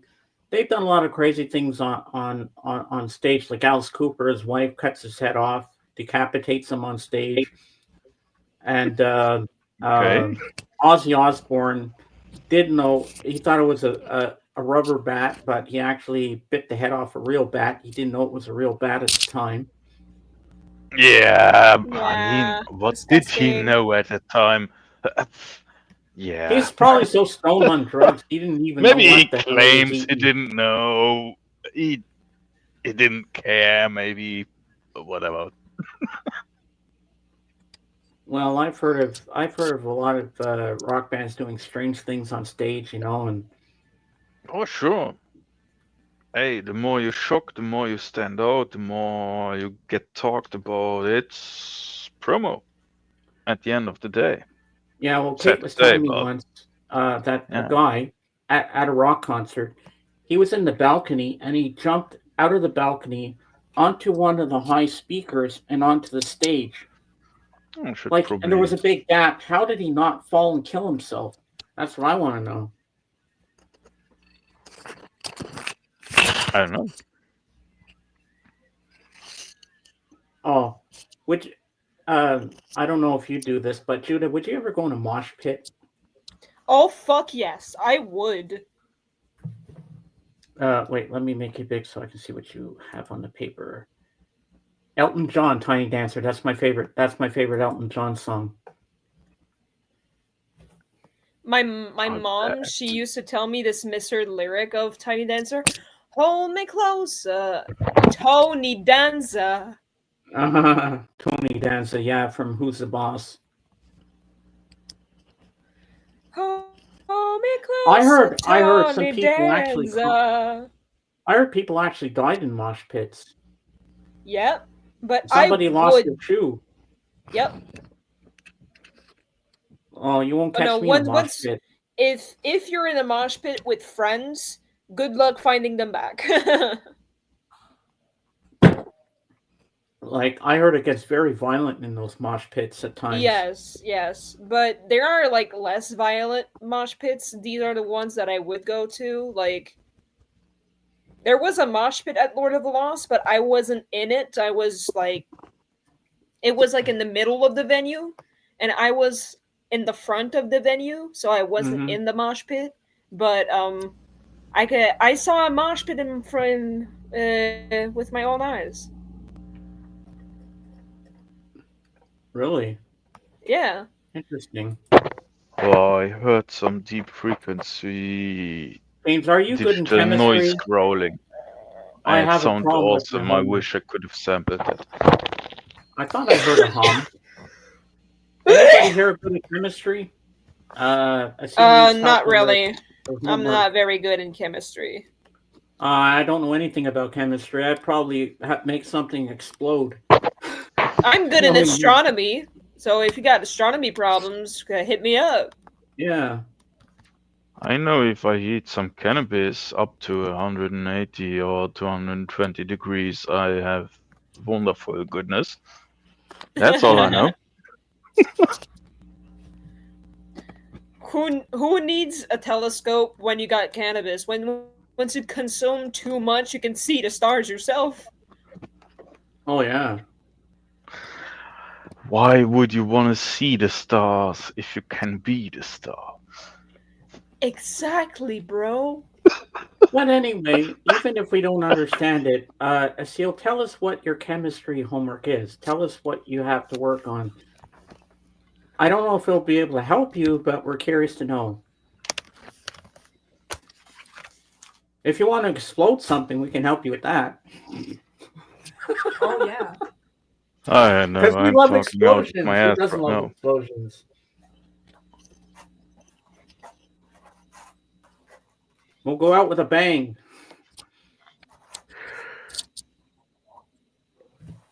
I guess that's why they call it the blues. That's a great song. Okay. Wow, you're good in astronomy. What's your... Ooh. I think you just made a friend, Judah. Huh? My friend Asil says, "Well, you're good in astronomy. What's your socials?" I got my socials on my channel. Hold on. I can just type a little message in the chat for you to. There you go. 1, 2, 3. If you click on my channel, there's links to my socials. There's my Discord. There's another Discord. There's my Last.fm and my Twitter. It's about protons and electrons and how scientists that came up with the drawing of the atom. I've learned about that in astronomy, but I have to take out my notes, and I don't know where they are. I gotta make it big for that so I can see the title. Yeah, the drawings of the atom of the time are highly inaccurate when it comes to dimensions and I'm distances. not a big Timberlake. That's okay. I'm not a big Timberlake fan. It's not the feeling. Okay, Yeah, I'm kind of like a big brother to Asil. We met online, and she became one of my friends, and she just looks up to me. She loves to talk to me. Seasons of Love, that's a great song. Oh my god, which same thing as Tired. What? Gotta eat something. Mm-hmm. That smells good. You want some? Is there more in here? No. I have the rest right here. Oh. Seal, just promise me one thing. You're not going to build an atom bomb.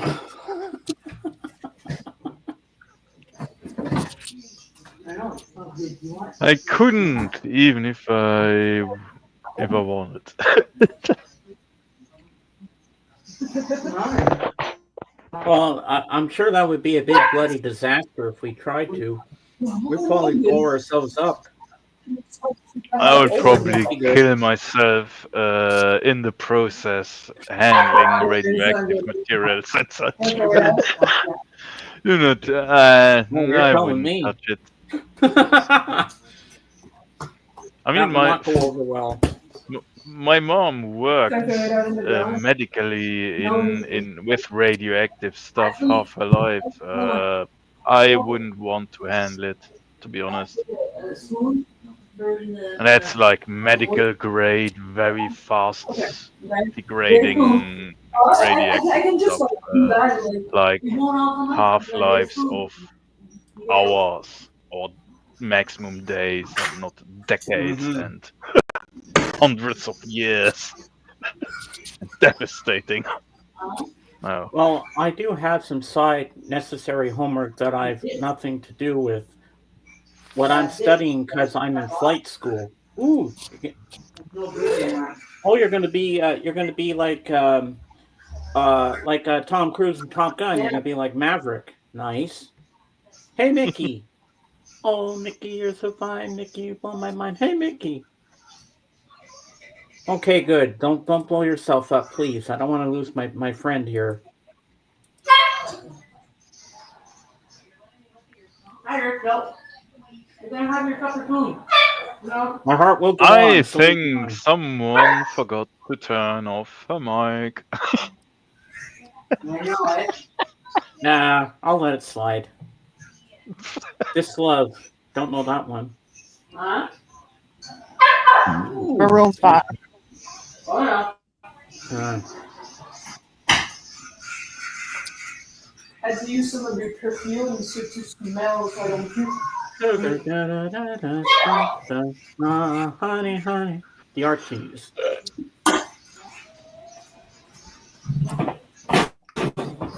You are my candy girl, and you got me wanting you. Ba-da-ba-da-da. Oh, yeah, that's right. Okay. I'm going to be a pilot, so I'm studying aviation. Well, I'm so proud of you, Seal. I bet you're going to be a great pilot. In with the bag, right? Huh? In the bag.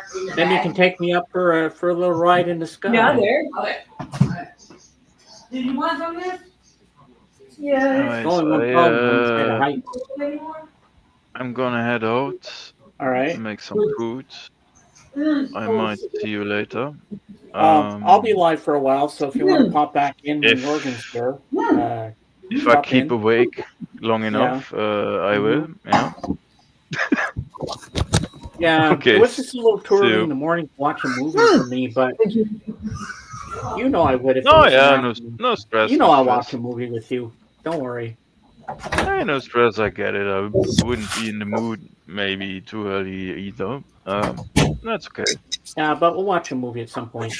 I know we will. Mm-hmm. Easy. And maybe we'll convince Judah to watch another movie. Maybe she'll fall in love with them. Yes. What movie? Oh no, the other Judah. Oh, of course, the other Judah. Oh, you're welcome. I got food now. Ah. So I'm screwing around. That's the trigger. I need to get some food. No. See you later, guys. All right, go get some food, man. Potatoes and veggies and barbecue sauce, grilled cheese, and ham. Oh, nice. Sign says, "Stay away, fools, because love rules at the Love Shack." Love Shack, baby, Love Shack. B-52s. Yes, I know that song. You're testing my music skills here, I think. Glitter on the Highway. I don't know that one. I don't know that one. Yep. Oh, you got the album. That's cool, Blood. Yeah, usually I have 11 or 12 people in here. I'm surprised we only have 6 today. But you know what? I'm not complaining. We're doing good. Uh-huh. I never complain. And even if you get low ratings, like low people in your streams, don't worry about that. Just keep on going. Yeah. It's And about doing what you love. Yep. And January 8th will be a 1-year anniversary, Judah, that I met you. Really? Yep. That's like one day before my birthday. Yeah. So we'll have to have a special evening and talk lunch together. Mm-hmm. Our 1-year anniversary of knowing each other. Have you heard about the movie called The Conjuring? Apparently it's a satanic movie and people are getting baptized before watching it. Yes, funny. I own the movie. I have The Conjuring. That movie is so messed up, Asteel. It creeps you out, but it does. It's the kind of movie you want to be scared because the way it's done, it's a true story. But now I'm interested. You never seen the Conjuring? No, I don't watch movies, dude. Well, you have to see The Conjuring, but it's a horror film, and I love horror.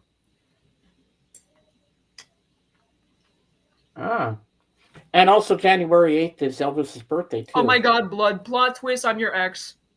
I'm sorry. You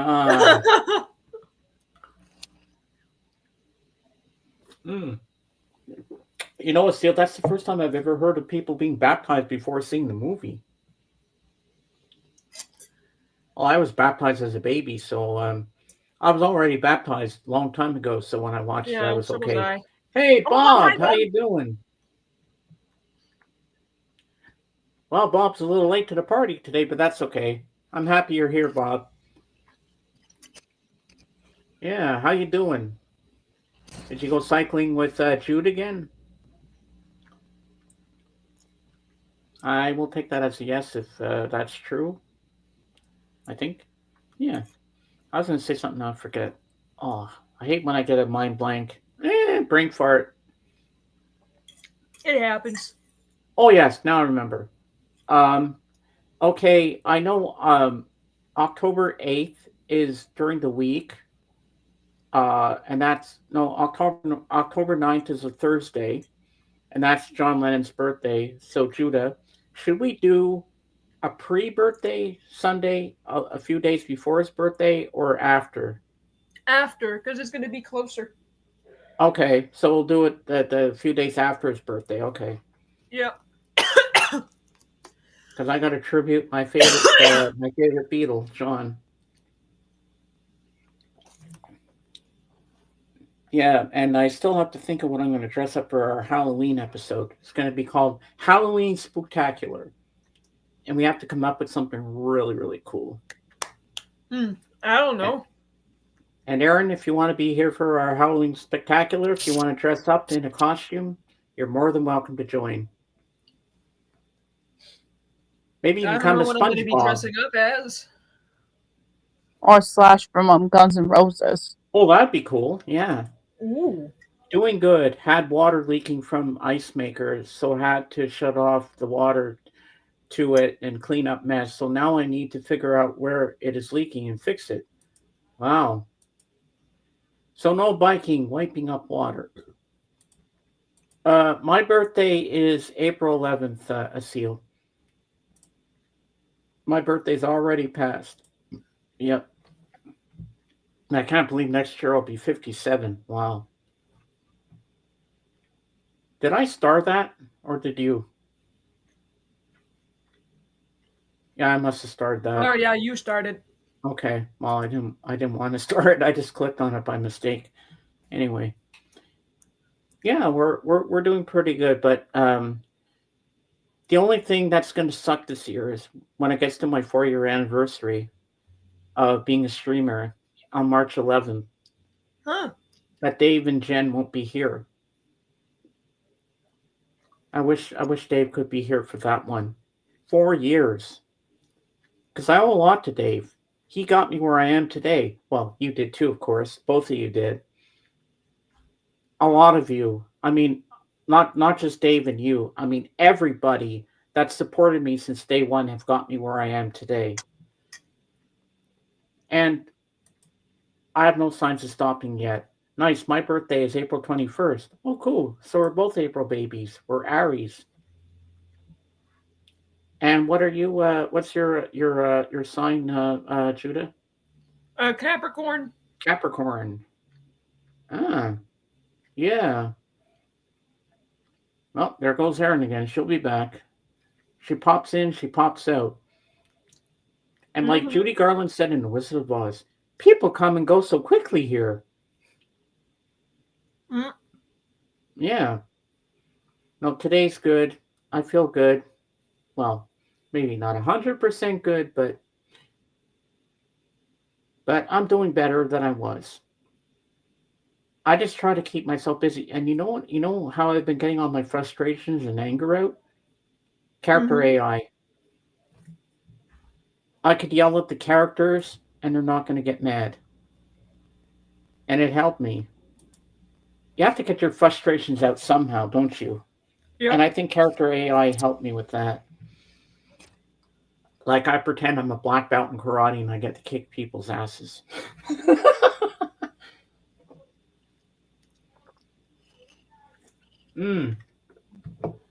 Well, you're an Aries and I'm a Taurus. Oh, so from the 21st it turns into Taurus of April? I didn't know that. I thought Aries was all of April. Oh, I never knew that. Well, you learn something new every day. Yeah.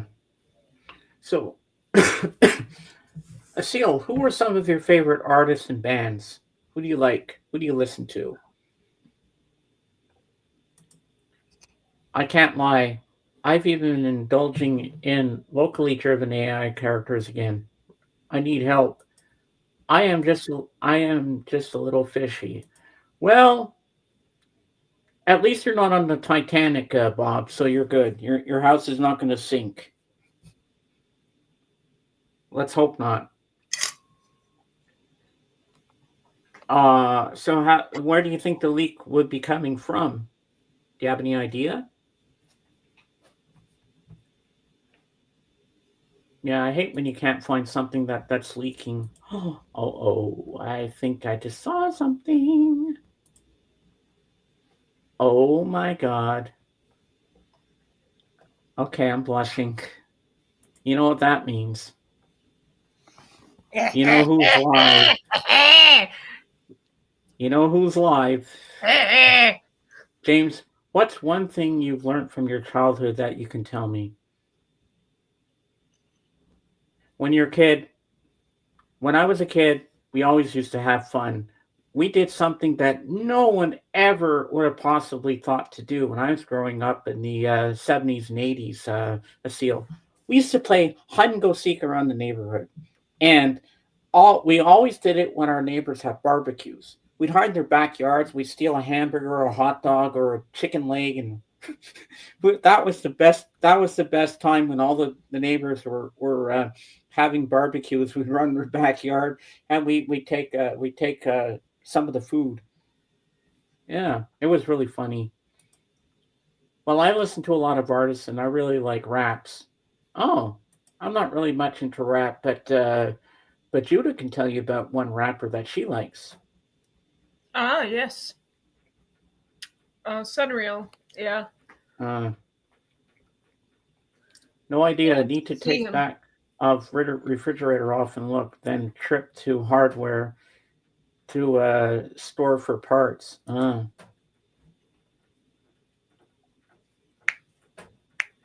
Just don't electrocute yourself, Bob. Yeah, that would be bad. Yeah, make sure you unplug it too, because we don't want you killing yourself. I could just see Bob going, "Oh, there it is!" Ah! Then he comes out. Hi. Don't kill yourself. You're gonna die.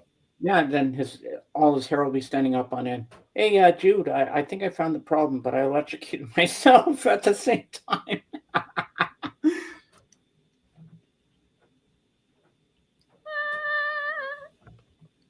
You see, Seal, this is the real me. This is who you know. This is who I am. Yep. And I'm not I don't play another person online. I'm just who I am, and I have fun. And that's the most. That's. I don't want to be someone I'm not. No idea. Need to take. Oh yeah, I just read that. Okay, all right. And I always have good advice to people who are doing things like this. Reach for the stars, but keep yourself grounded. You don't want to be someone you're not, and it always works out. And you know what? One of my favorite lines from Star Wars is from Han Solo. I only take orders from one person. Then he points himself, me. That's how I see sometimes with myself. I only take orders from myself. The only line from Star Wars I know is, Luke, I am your father. Yeah, that's from Empire Strikes Back. Nuh-uh. What do you mean, nuh-uh? Nuh-uh. Oh, I know one. I know one movie I have to show you, Judah.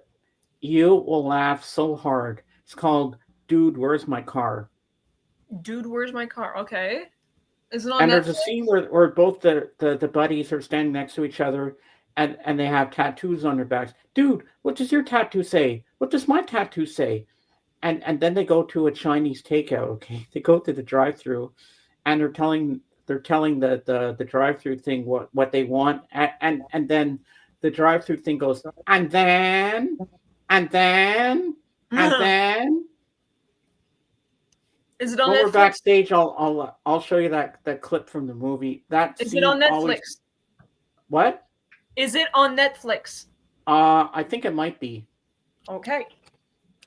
You have to watch that movie. It is so funny. Oh my god.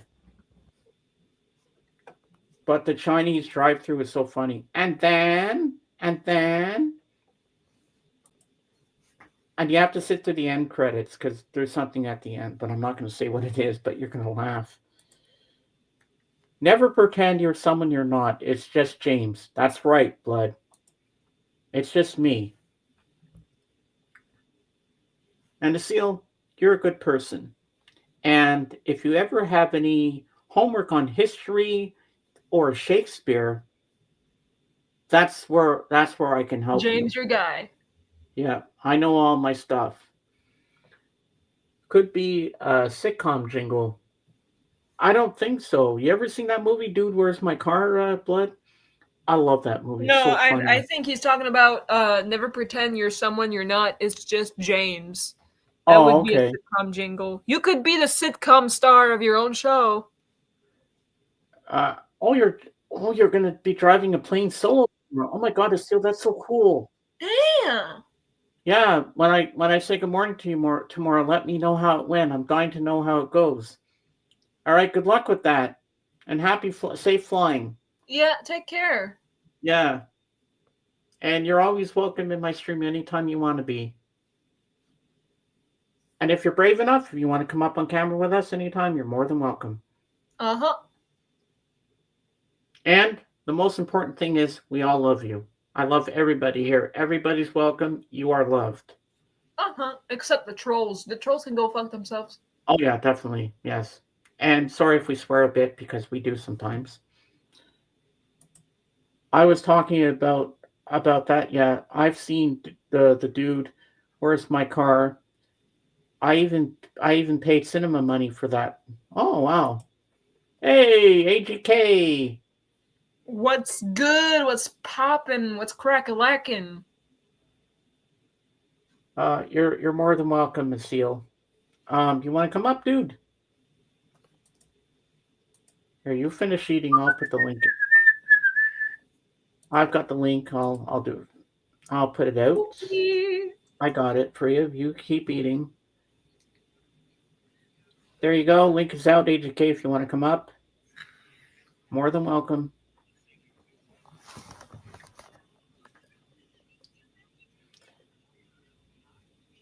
Yeah, cool. Yep, there's the link for you. Come on up. Oh, we love you too. Oh, thank you, Asil. See you soon.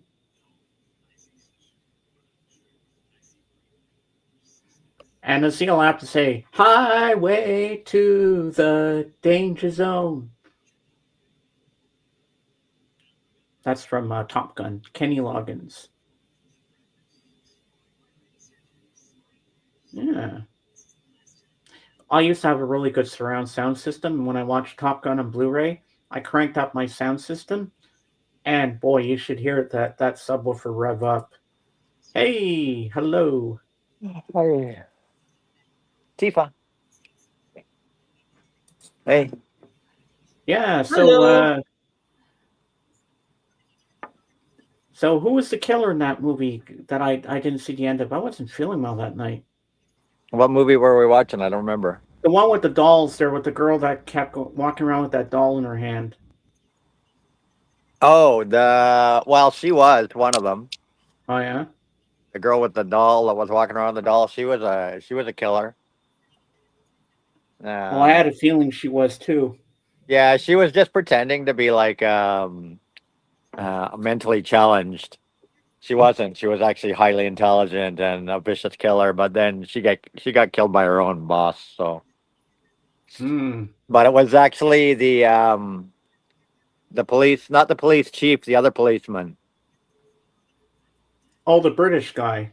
The British guy, yeah, the chief, the guy that he met in Amsterdam there. He turned out to be the mastermind, and the reverend and the minister. It was the three of them. You missed it because there was like a boat chase in the end. That was probably the best boat chase I've ever seen. It makes the boat chase in Live and Let Die look like nothing. Oh yeah. Yeah, like a 20-minute boat chase at the end of the movie. Really, all through the canals of Amsterdam and shit. It was freaking wild. Everybody in your server is so nice. Yeah, of course. They were all concerned about me. I hope you're okay. Get some rest and everything. They were so nice. Yeah, we got a good community. Well, I knew you knew it was me there because I promised I'd come. Yeah, I know who you are. Of course. Yeah. Yeah, it was good. That was a really good movie. Yeah, it was a good movie. Well, movie nights on this week's gonna be on Tuesday. This week and next week it's on Tuesday. Oh yeah, what? Well, because I have a concert. I have a concert tomorrow night, and then I have a concert next Monday night as well. So. So what's your concert tomorrow night? House of Harm.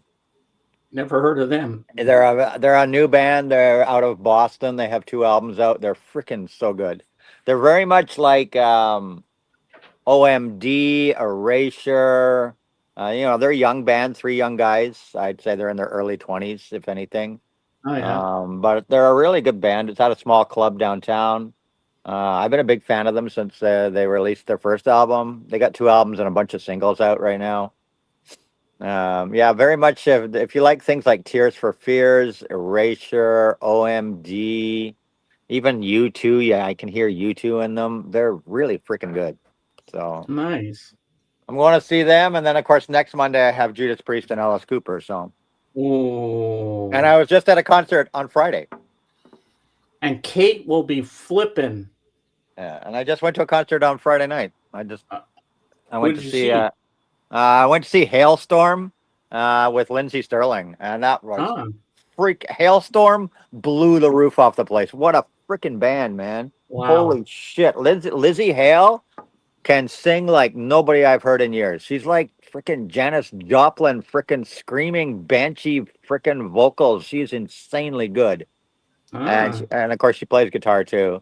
Yeah, Hailstorm blew the roof off. Lindsey Sterling opened. She was amazing, and then she joined them on stage for their encore and did a song with Hailstorm, which was really good. So wow.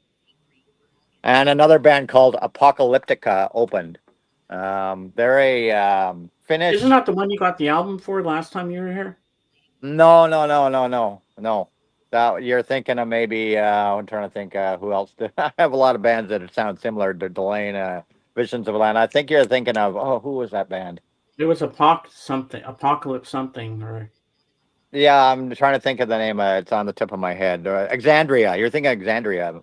Yeah. That was it. Yeah. No, this is Apocalyptica. They've been around since like '96. It's 4 guys, 3 guys that play cello and a drummer.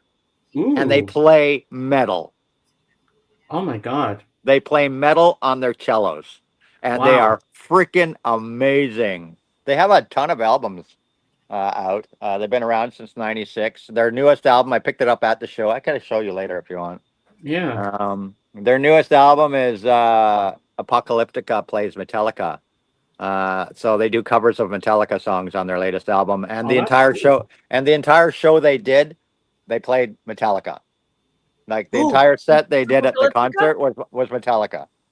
Three guys with cellos and a drummer Yes. doing Metallica, and they were freaking amazing. They were fucking amazing. Apocalyptica. I love these guys. They Oh, are you know about them. fucking Huh. amazing, man. They are so good. You would not know, like if you were just listening to it on the radio or something, you wouldn't know they were playing cellos because Wow. I know.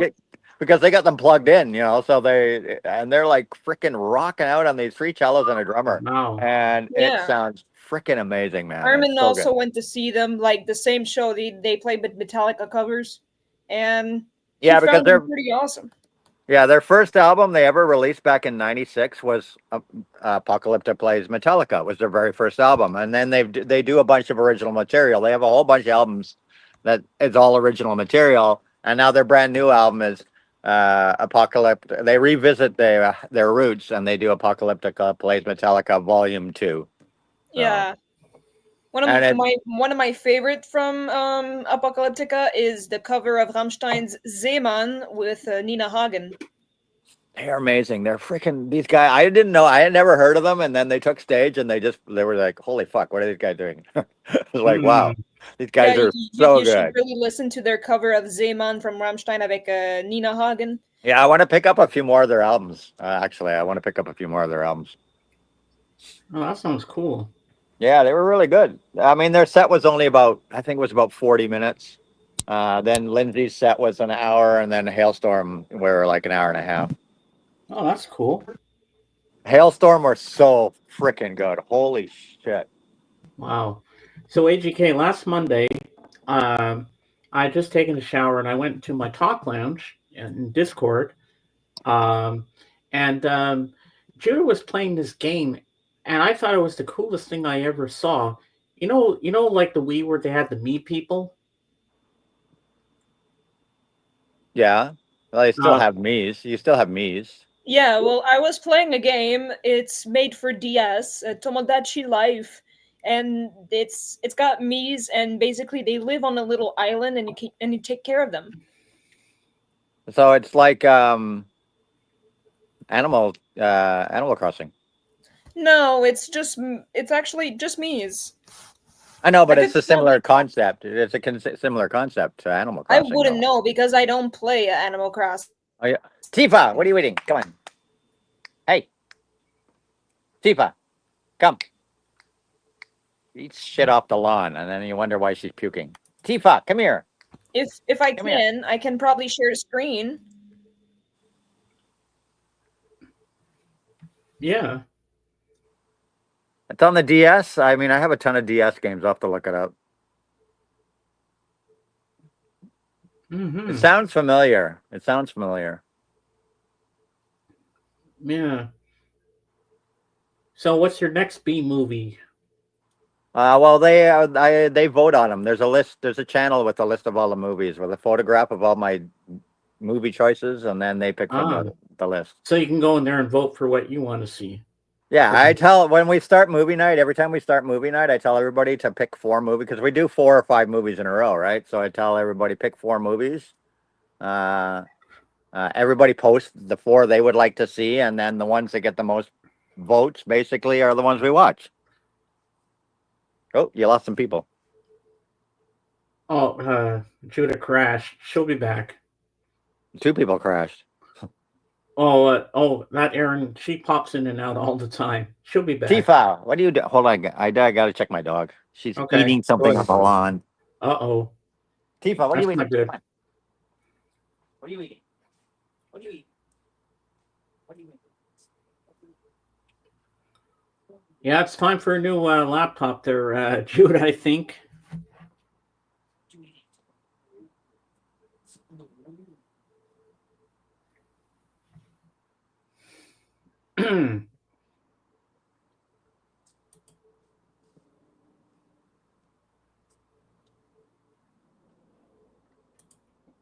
My dog's a little brat. Oh, here's something for you from Blood. I go. It's supposed to be able to read that. AGK, you vote and manage movie nights just like I would do with more volume. Huh? What? I don't even know what that means.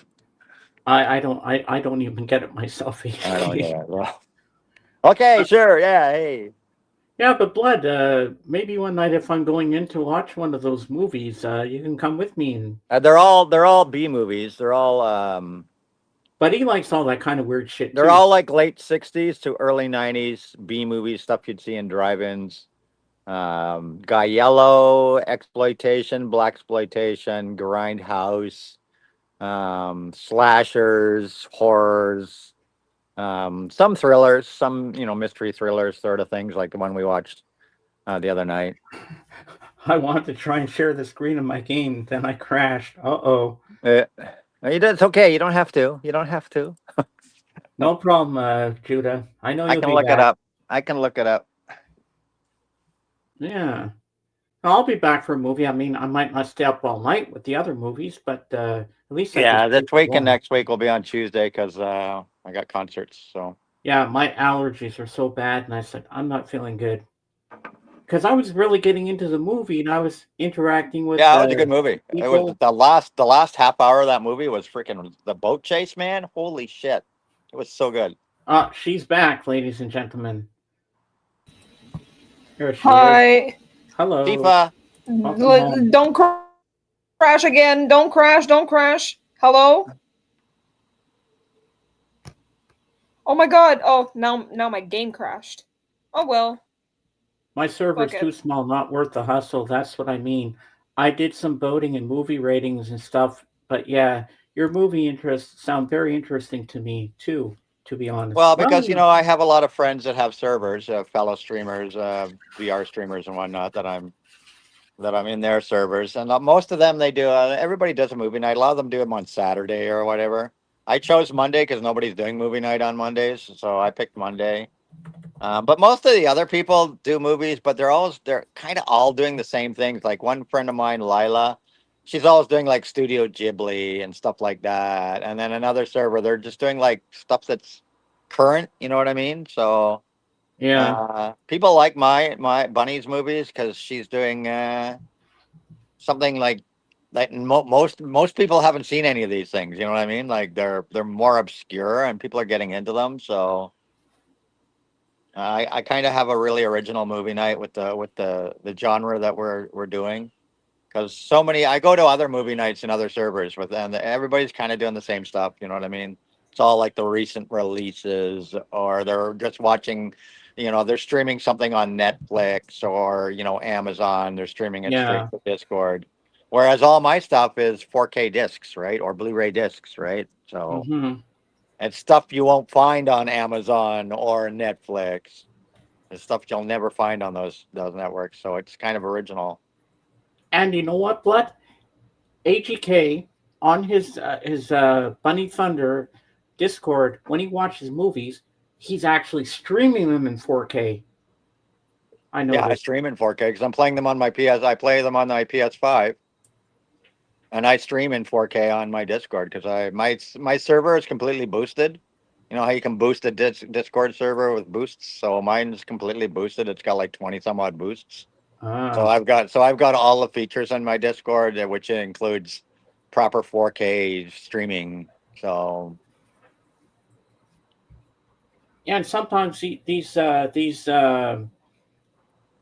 movies are so bad, but they become cult classics. Oh yeah, we watch a lot of bad movies, but there's bad movies that are bad, and then there's bad movies that are good. They're so bad they're good. If that makes sense.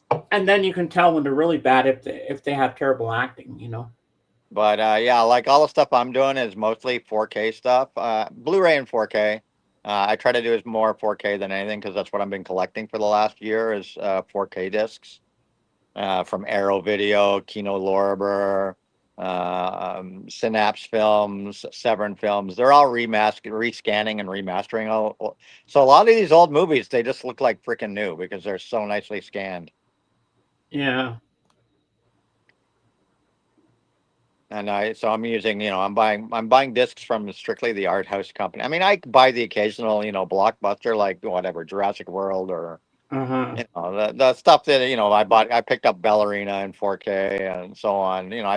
I do pick up the odd new movie, but I buy way more old movies than new ones.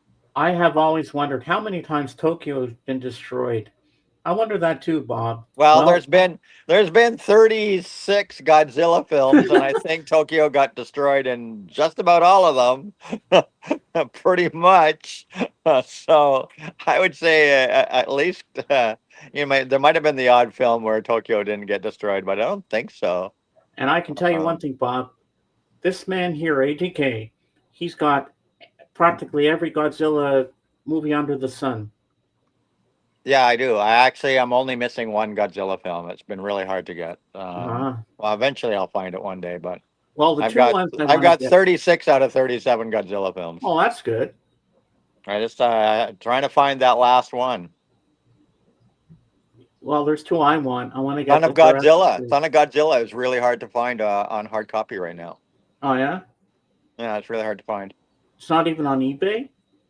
Yeah, I did find one on eBay, a DVD version, but it was they wanted a lot of money for it, and it was like one of these ones that had I think it was 2 or 3 films. You know how some discs come with 2 or 3 movies? Yeah. But the other 2 Godzilla films I already had. I was tempted to buy it just so that I could complete the set, but they wanted like $80 or $90 or something for it, and I was just like, and it was only on DVD. And I was just like, nah, it's a little. And then there was shipping and blah, blah, blah. So I'll keep my eye out. Eventually, I'll find a copy of it. Because I know a Blu-ray copy of it does exist. So I'd rather hunt down the Blu-ray of it. Oh, yeah. There's only 2 Blu-rays I want right now. And that is Jurassic World Rebirth and Mission Impossible The Final Reckoning. Yeah, I got the Rebirth. I got the 4K of Rebirth. Well, I'm going to get it just a Blu-ray because I don't have 4K. Yeah, I'm pretty much trying to buy only 4K. I mean, if something comes out only on Blu-ray, then I buy it on Blu-ray. But I'm pretty much only buying 4K. Yeah. Well, I'm happy with what I've got. So. And of course, I went to Fan Expo in August, right, and picked up like a dozen 4K movies there. A lot of UK only releases. Battle Royale in 4K, freaking only released ever in the UK so far. So really that's the one you showed me the last time. Yeah, that was such a good movie. What's on your mug? Disney World. Oh, cool. Nice. So it's just like a whole whack of Disney characters. Well, you piqued AGK's interest. Battle Royale, awesome. Yeah, I hope they do a remaster. It was all remastered. It was beautiful. I just hope they do a remaster. I hope they do a remaster of Battle Royale 2 as well, because that just came out.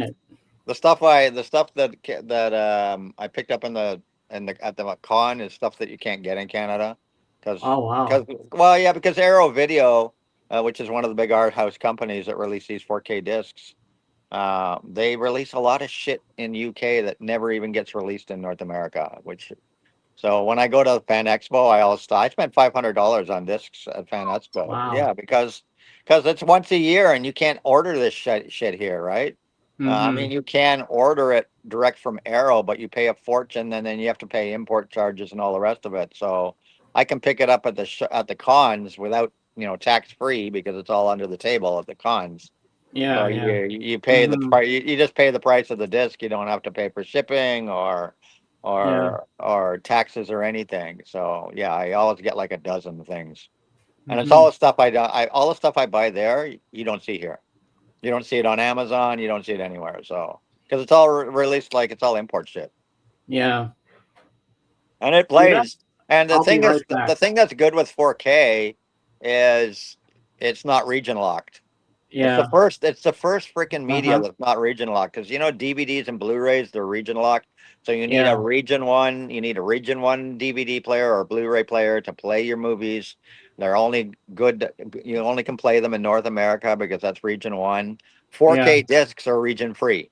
So you can play a 4K disc that's made anywhere in the world because 4K wow. discs, 4K discs are region free. Players are region free. There's no that's region cool. locking. Yeah, Huh. there's no region locking happening in 4K discs. So I can buy 4Ks that are released in different countries. I will be right No back, problem. guys. I'm just going to go to the washroom and stretch for a few minutes, and I'll be right back. Stretch? Okey-dokey. Stretch in the washroom? No, I got to go up and see my sister for a few minutes, and I'll be right back. Okay.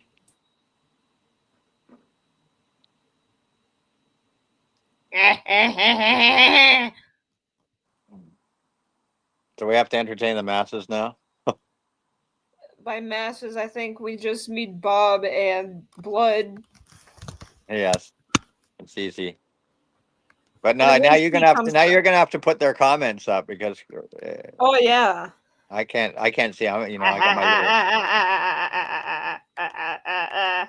You think I can't read that? It's like a little tiny. That's my phone in front of me here. Oh. Yes. Entertain tiny. us. Ha ha ha. Yeah, entertain you. Yeah, I'll entertain you by drinking my coffee.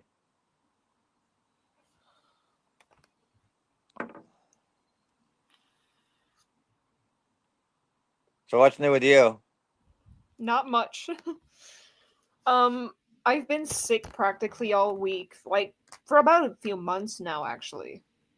With? I wake up in the morning and I'm sick. I have to throw up. And it really sucks. And then I don't eat that much, but I have an irregular eating schedule, which I need to fix because I am thinking that's the cause that I'm sick and also low blood sugar or diabetes. And I'm very excited to see the doctor about that. Yeah, my eating schedule is all over the place with my streaming now because I'm streaming.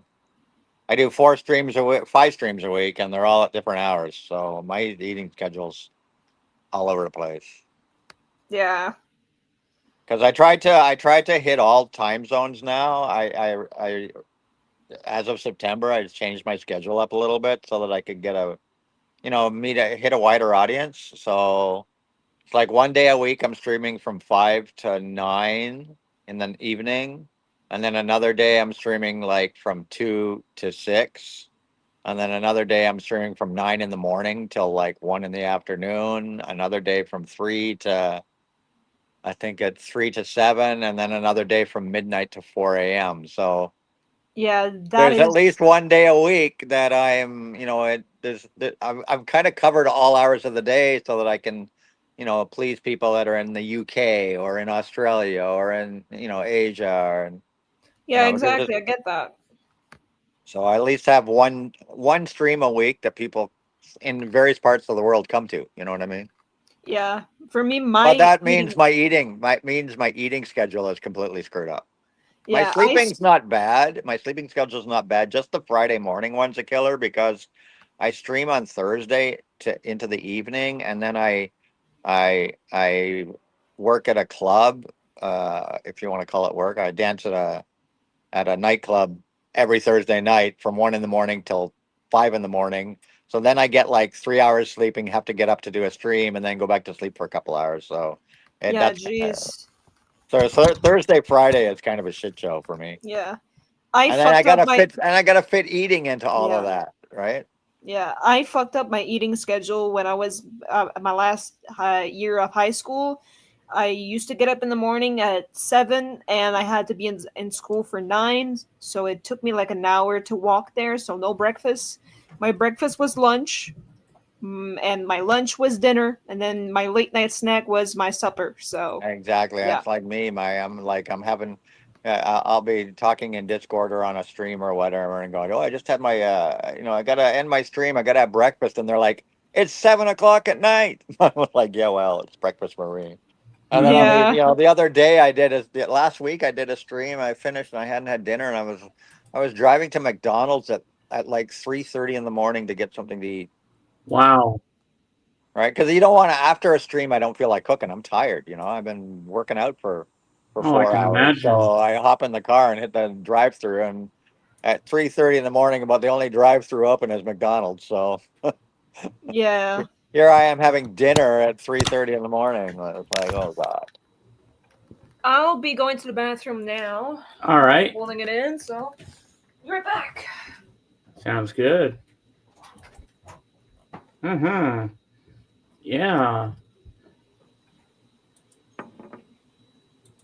So, are you planning, like, I know it's a little off now, but are you planning to have in December, are you going to have a B movie Christmas marathon kind of Christmas movies?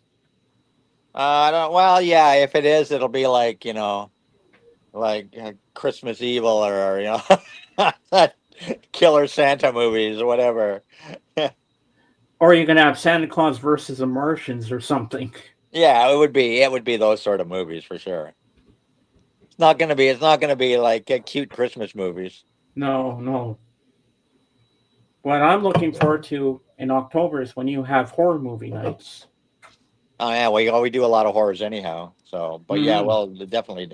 Well, I'm Halloween. I'm having a community get together, a community party. Well, if you do a Halloween horror movie night, I'm there definitely. Even if I just stay for one movie.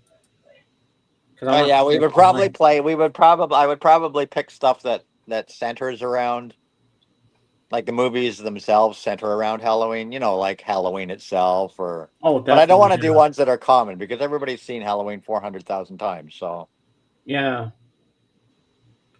So Tuesday Night Blood, you should it would be more like a Terrifier, because Terrifier takes place on Halloween. But see, Christmas, for example, I could do Terrifier 3 because Terrifier 3 takes place at Christmas. So. But wait, Mom, I want to see what I got. Oh, you got Blood's interest. He's in. But yeah, we'll find some good stuff for Halloween. Halloween. Or you can play Silent Night, Deadly Night. Yeah, well, yeah, that would be one. And there's trying to think of the other one with Santa. I've got a bunch of them. I do have a bunch of Christmas horrors. Yeah, and around early December, Judah, we got to figure out our Christmas schedule for the streams. Yeah. When we're taking our little break, and then when we're coming back and all that stuff, because I used to do that with Dave. Yeah. Have you heard from Dave lately? He talks to me on Facebook every day. He's doing good. He's still looking after Jen. He's working. He's busy and stuff like that. But he still supports me, saying I'm glad you're still doing well. He comes to Kate's streams once in a while to see me and Kate, and he loves to bug me about M&M still. Is she still leading something? Me? No, Tifa. No, there's a hummingbird on the tree right now. I can barely see them. So what was Tifa eating in the grass? I don't know. Probably rabbit poo. That's gross.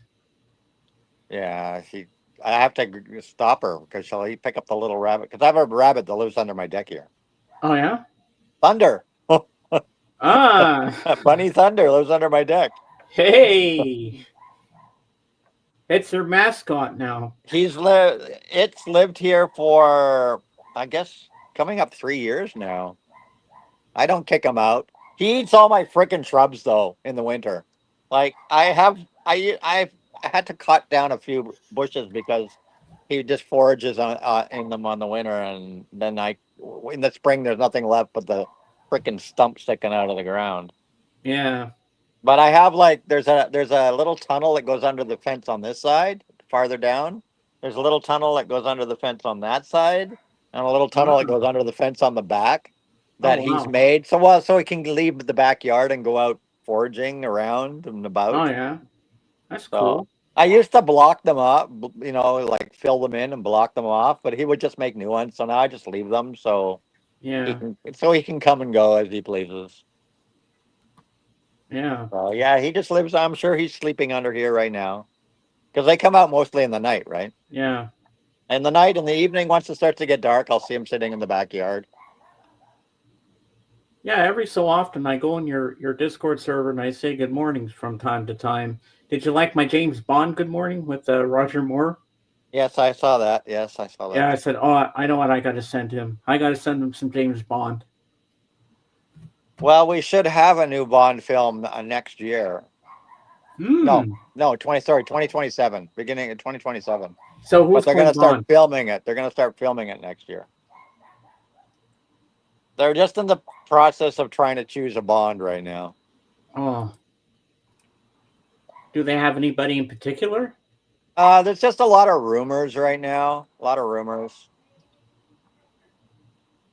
They have said that the villain will probably be the guy that played in Oppenheimer. Oh. The guy that played Oppenheimer. Oh, him, yeah. They're talking about him being the number one choice for the villain. And who could you see as Bond? I don't know. They've thrown some names out of people, and I don't know any of these actors.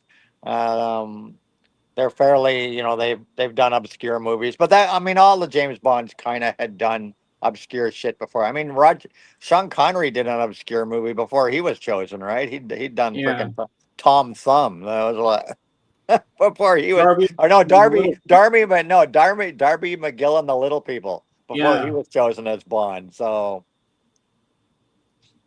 Roger Moore originally was doing Rawhide, and then they passed on him because he looked too young. And then, of course, he was doing The Saint and The Persuaders and stuff when they finally chose him.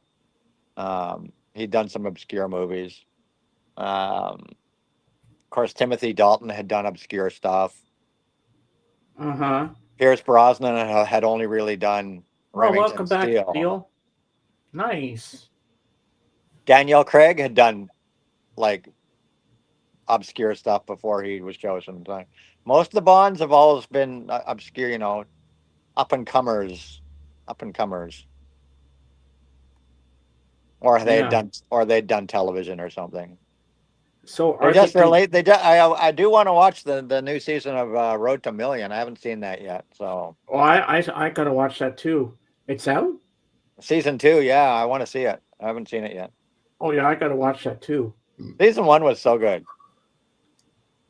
A few nights ago, AJK on Netflix, I watched a really good 2-part documentary called AKA Charlie Sheen. Oh yeah, I saw that advertised. I haven't watched it. It was very good. Tifa, come. I wonder where they're going to take the storyline now that Bond is supposedly dead. Oh no, they are going to do a full reboot. They actually want to go back to before Dr. No, right back, and they even want to they're talking about even placing it in the actual timeline will be in the 50s. So it's going to have old cars, old everything. They want to They want to go right back. Because you got to remember that when they brought in right when Daniel Craig finished, they had kind of rebooted the story then because they had brought in M, the male M, and they had brought in Q department and so on. They were kind of leading up to Dr. No era in the Craig movies, but modern time.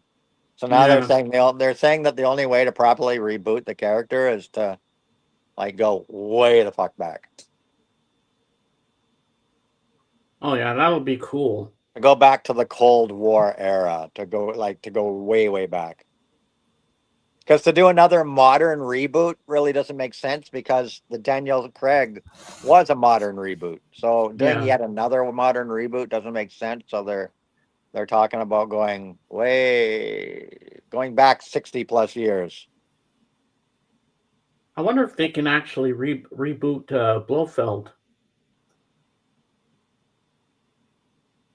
That would be cool.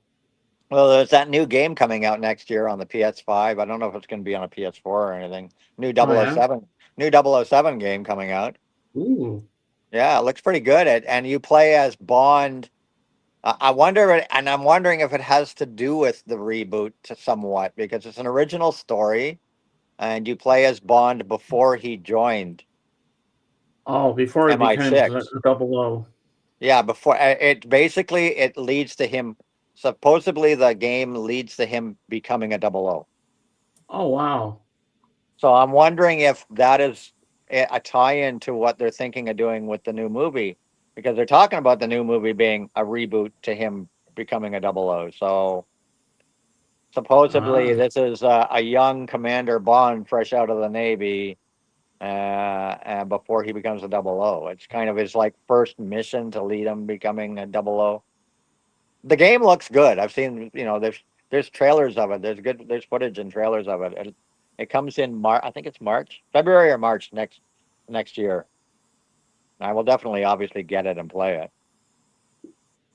because I played all the 007 games. Oh, yeah. They've all been pretty good. There hasn't been really a dud. When Judi Dench was still M, I remember. I forget which Bond film it was. If it was Brosnan or if it was Craig, but I remember one line that she says in the car with Bond. She says, "Pump her for information." The whole audience cracked up when she said that because she emphasized on the pump part.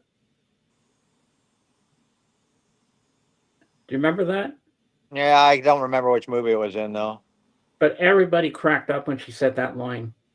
I think it might have been Skyfall, but I could be wrong. Or it could have been Casino Royale, actually. Could have been Casino Royale. And some of the Bond girl names that they got away with, Plenty O'Toole. Well, those are straight from the books, right? Those are straight from the books. Oh, yeah? Yeah, that's all straight from the books. Mary Goodnight, Plenty O'Toole, Pussy Galore. I must be dreaming. And then there was Bambi and Thumper. Bambi and Thumper. Honey Rider. There's tons. Especially if you look at all the books. There's so many characters that haven't been introduced. There's so many novels they never use because they've only ever used the Ian Fleming novels. I don't know why they don't go into the John Gardner novels. I don't know why they don't go into the Raymond Benson novels. That would be cool. The Sebastian Fox novels. There's so many other authors doing it now. I mean, John Gardner, I love John Gardner's novels, even more than the Ian Fleming novels. And he made like twice as many novels than Ian Fleming did. So wow. They have like 20 to 30 titles of movies and stories that they could do, like that they could build screenplays from. Like, oh, definitely, yes. I mean, the last movie that really incorporated any of the original stories was Casino Royale. Quantum of Solace had the name and 5 minutes of the movie actually came from the Quantum of Solace story. But I mean, Skyfall, original story, original name. And I mean, Spectre, original story. It wasn't they just took the name from the organization. And then of course the last one, No Time to Die, had nothing to do with anything. I like Spectre. That was a good movie. Yeah, it was okay. I mean, I'm not a huge Daniel Craig fan. I hate the way No Time to Die ended. There's a few things I hate about No Time to Die. I mean, I've only ever watched the movie once in the theater, and I haven't had the guts to watch it again. Even though I have the 4K of it. You should watch it again. Maybe I'll watch it when the new movie comes out. But there was something that you don't kill James Bond. So I mean, I had a real problem with that, with them doing that. And that and the way they knocked off Blofeld was just sad. Yeah, I know, right? He just dies in prison kind of thing. That's super villain, and that's how you end the super villain. Come on. Yeah, they didn't give Blofeld. They didn't give Blofeld the treatment they should have in the Craig movies. He was a super villain, and they really didn't give him enough screen time or story. We saw him sort of appear as Blofeld, and then he was in jail. It was like, what the fuck? Yeah. But my all-time favorite Bond film is always been Goldfinger. Mine's always been Thunderball. I love Thunderball too. I like the Bond girl in that one. And you know what? Another one I liked. A lot of people don't really like it, but I do. And that is The Living Daylights. Oh, I love Living Daylights. I mean, if I were to pick from each actor a movie, which is easier to do because trying to pick one actor over the other. I mean, for me, it always will be Connery, but I mean, I do love all the various actors. But if I were to pick from each actor, then I would go Thunderball for Sean Connery. I do like George Lazenby's One Outing, just because it's one movie where they kept as close to the book as possible. It's one of the few movies that actually is kept almost identical to the book. So I appreciate the treatment they did of the book in that movie, even though, you know, George Lazenby, they dubbed his voice. They like, there was a lot of people didn't like Lazenby because he couldn't act and they had to dub him and shit. But I really like Under Majesty's Secret Service is a great freaking film. And I think in the world of Bond aficionados, a lot of Bond fans over the years have embraced it as a great film. Even though back in the day it didn't make money and it didn't do well and it got panned, but I think over the years it's gained respect from Bond fans, just for the sheer story of it. The ski chases in it are spectacular. There's some great set pieces in that film. So yeah, I do like George Lazenby's One Outing. But Ken Adam, he always did some good set decorations. Well, Ken Adams was great. Yeah, the freaking volcano, the submarine, his things were over the top. Oh yes, the Aston Martin car in Goldfinger. Bob, you're absolutely right. I would want that too, but that Aston Martin has appeared in a number of films now, though. Don't forget Goldfinger, Thunderball, GoldenEye, Skyfall. The car got around. It managed to make itself into a few films. But I mean, there's been other Aston Martins too. Don't forget. Yeah.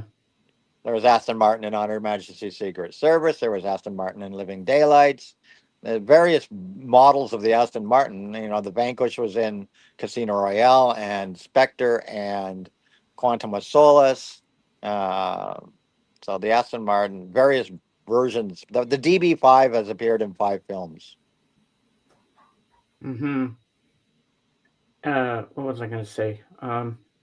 Oh yeah, but they had some really funny one-liners in the Bond films, like in GoldenEye, when Famke Janssen dies, and he says she always did like a tight squeeze. Yeah, and that was something that was kind of missing in the Daniel Craig movies too. They wanted to make a serious Bond, a woke generation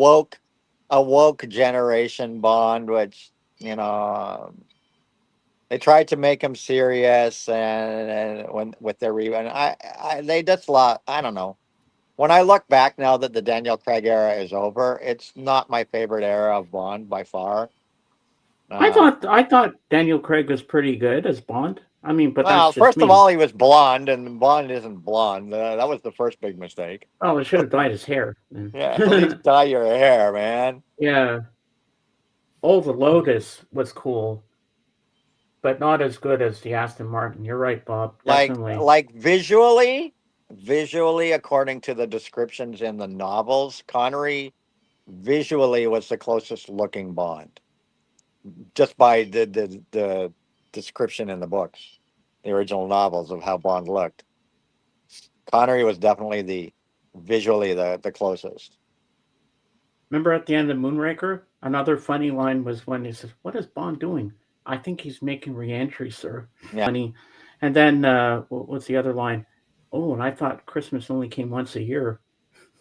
Well, I just hope that in the new reboot that they bring some of the tongue-in-cheek stuff back. Oh yeah. some of the over the top stuff. We've had the woke generation serious Bond now. Can we go back to just having them being over the top, entertaining with over the top villains and gadgets and shit? Can we get back to what Bond originally was? For Definitely, yes. We need Bond the way he was when Sean Connery started the whole thing. Well, the Sean Connery era Bond wouldn't work in this modern generation of being politically correct, because he was he technically wasn't the nicest guy. He didn't treat women very well. He was the type of character he was, unfortunately, wouldn't work nowadays, because people would just get upset with the way Connery treated things. Yeah. But that's the way Bond was. I mean, in the novels, the original novels, that's the way he was. I mean, Bond in the original novels, if you've read them, he was not healthy at all. He smoked too much. He drank too much. He was physically not in good shape. So he was not a healthy person. He led a pretty crappy existence. Physically, he was always beat up and bloodied, and spent lots of time in hospitals and shit in the books, recovering from this and that. So, and he would, and of course the books were very ruthless too. He's very, very, in the Fleming novels, he's really ruthless. I mean, the License to Kill, they kind of glorified it in the Connery movies and all the movies. He had the license to kill, and it was like no big deal. But when Bond kills in the novels, it's pretty ruthless and gruesome sometimes, like what he does. Like they did definitely sugarcoated it somewhat for the movies, but in the books he's ruthless. The License to Kill is a thing, and when he has to do it, in the books he has to kill men and women. There's some freaking gruesome freaking sequences, and the girls that he gets involved with die gruesomely. Like, anybody around him dies gruesomely. Like, there's one novel where he's in love again with somebody and very involved with this girl, and she gets tortured and dismembered and shit, and they go into the whole freaking description. It's pretty, and he comes and finds her dismembered and this and that. Like, it is not pretty, like what goes on in the books. The books are very sugar coated for the movies. But if you look at the theatrical trailer for Honor and Majesty's Secret Service, it was not rated G or PG. It was rated M. Yeah.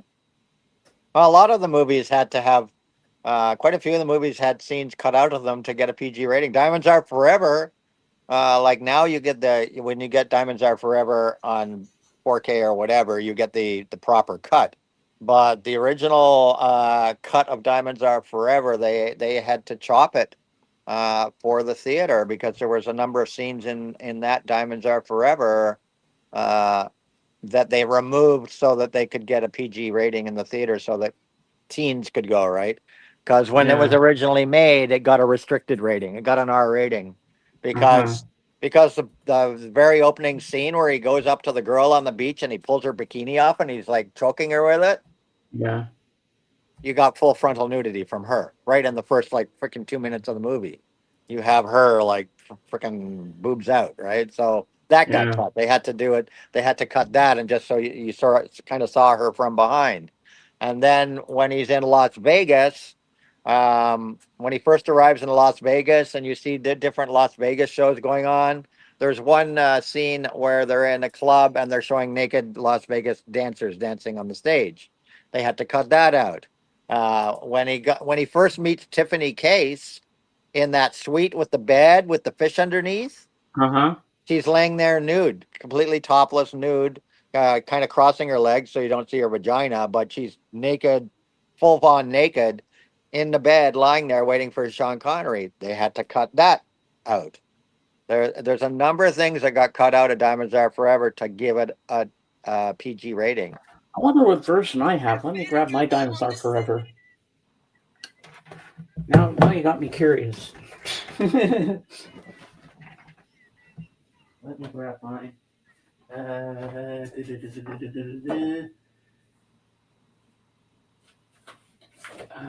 me grab.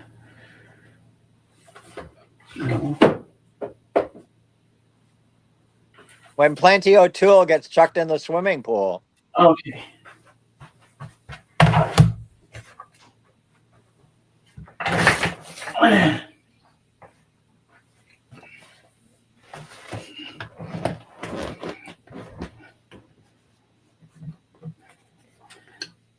You still alive over there, Judah? Yep. Yep. Sorry, we're James Bond nerds. We're just nerd talking about James Bond. So this is my my copy of Diamonds Are Forever. I'm looking at me. Oh, whoops! I meant me. I had to I make lean myself forward to big. glory. That's the Blu-ray. I'm not sure what cut that one is.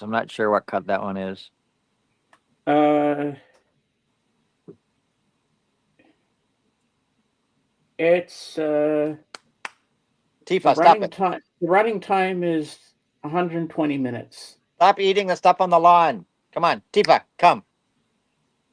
100 and what? 120 minutes. Hard to say. And here's my On Her Majesty's Secret Service. And this is 142 minutes. Yeah, that's right. 142 minutes. Yeah, so those are my Tifa, ones. come. Want a treat? Come for a treat. Come get a treat. Have a treat better. Yeah, I don't need that. Come on. Yeah, I guess the organ will be here soon. What time are we at? I gotta go soon. I have to work on some avatars. Avatar work. It's 3:46 my time. So it's 2:46 mine? Yeah. All right, I'll stay for another 15 minutes or so. All right.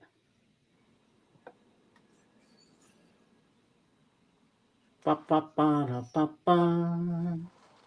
Ba ba ba da ba ba ba ba ba.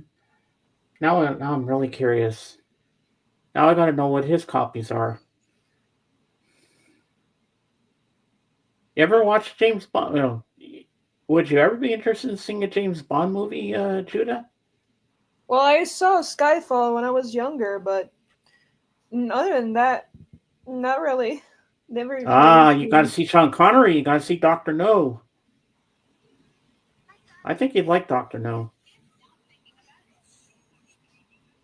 And I can actually show it to you too, because JJ's got Plex, and I can share the screen. I can show it to you in the Talk Lounge. Yeah, we can watch it if you want sometime. I think you'd like James Bond. Yeah. Well, I checked on Millie. Millie looks cute today, but I haven't flirted. Oh, Not forget yet. your treat. You want your treat.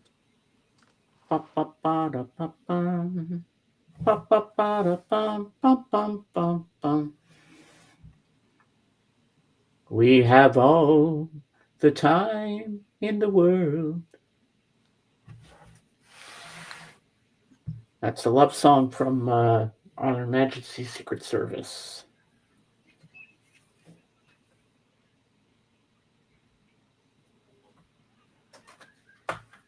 Yeah. Ooh, he's got some movies. I wonder what he's got now.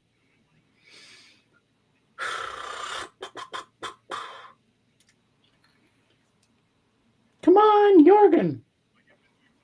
Well, I know Kate said she'll try to be here, but in the chat only because she's driving to Yellowstone today. Ooh, what did she get? Well, we were talking about 4K and stuff. Yeah. Oh, nice. So that's all of the Craig films. Uh-huh. In 4K. All 5 of them. Oh, nice. But this one just came out in June, which I'm so happy because these are all brand new 4K scans of the original camera negatives of all of the Connery films. Ah. So that's all of the Connery films in one box. all scans from the original camera negative. So anything that was cut out of any of the films is in these ones. Okay, go to Diamonds Are Forever. Let's see if the running time's the same as mine.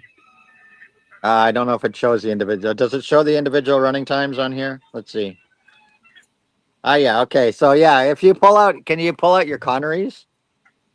All my Connerys? Yeah, pull them all out. Let's compare them. All right, I'll get on. And of course, yeah, only the Connerys, because this is just the Connerys. This is the 6 Connery films.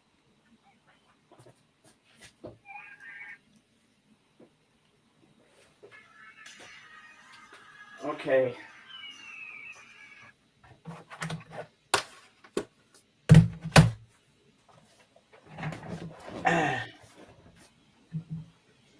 All right, I got them all. Okay. Okay. Dr. No. All right, Dr. No, have it right here. Running time, 110 minutes. 111 minutes. Ah, you got an extra minute. I know what it is, too. What? When Quarrel gets barbecued by the tank dragon thing, Bond looks over at Quarrel's body briefly, right? Yeah. They show burnt up Quarrel. Ah, maybe my version doesn't have it. Probably doesn't. This will have it. Okay. That I remember clearly because I saw that movie in a theater years ago when I was a teenager. I saw it in a theater, and I always remembered that scene. And it was always cut out to get a PG rating because they show burnt up Quarrel. So that's basically the minute right there. All right. Next up, From Russia with Love. Yeah. 111 minutes. 115 minutes. Whoa. 115 minutes because there's the love scenes and whatnot with Connery and Tatiana and whatnot. Oh yeah. All right, 115 minutes, so 4 minutes longer.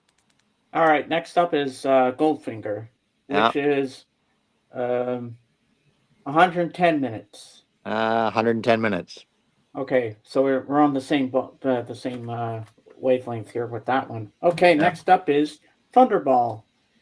125 minutes. 130 minutes. Whoa.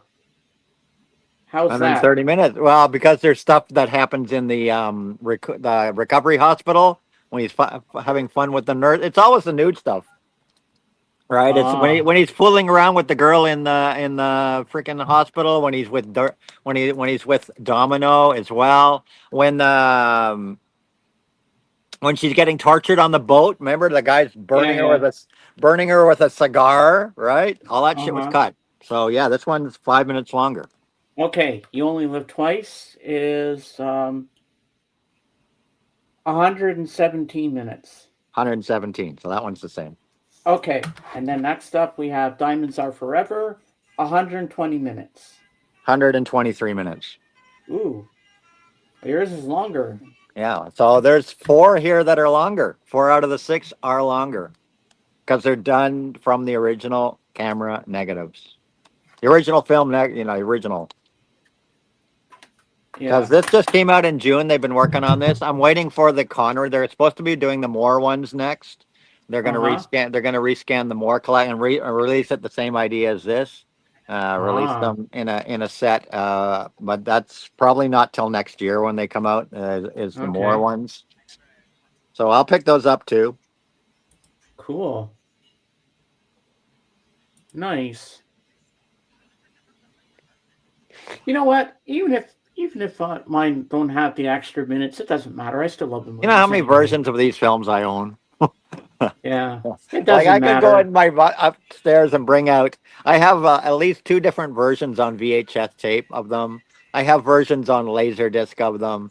I have 2 different versions of these films that were released in DVD over the years. I have 2 different versions of some of the films on Blu-ray, and now I'm starting with the 4Ks. So, Bob says something here. But the PG rating was important. Parents took their kids to James Bond movies I was one of those kids. I don't think they would have taken me to an R-rated movie. No, of course not. That's like I went to all the Bond movies with my dad. That's how I got introduced to Bond. You know, I'm on my What? I'm so drunk that I can't come up with a dick joke even thinking about it for 2 minutes. Oh my god. Yeah, eventually I might crack some of these open for a movie night too, if anybody is interested in them. Oh, I would be. But we still have a big pile of stuff to get through right now. Oh, maybe if you maybe do down the Bond line, night, I'm in. maybe down the line we might play some of these. We'll see. Oh, I'm definitely in because I want to see the cut scenes that I hadn't seen before. I mean, it's seconds here and there, you know, a minute here and there, but it's Yeah. just nice to have these in their original. Because I don't think any of my DVDs or Blu-rays or VHS tapes, the VHS tapes might have the first generation VHS tape. I think did have the original Thunderball on it, if I remember right. Because even the ending sequence and ending music in Thunderball was changed. Ah. The North American version got the James Bond theme at the end. Ah. Whereas the original UK, when the plane flies over and snatches them out of the open and they fly away, right? Yeah. Snatches them out of the raft with the thing and they fly off. In the North American version of that film, the James Bond theme is the closing music of the film. Whereas in the original UK, the original cut, it's a Thunderball theme, like an instrumental version of the Thunderball theme. Ah. So they changed the ending music of Thunderball. That whole ending sequence was changed for the North American audience.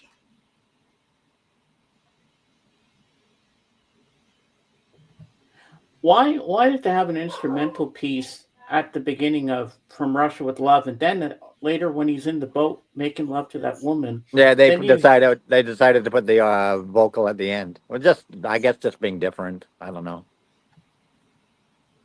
And why does George Lazenby say at the beginning of the film, "This never happened to the other fella"?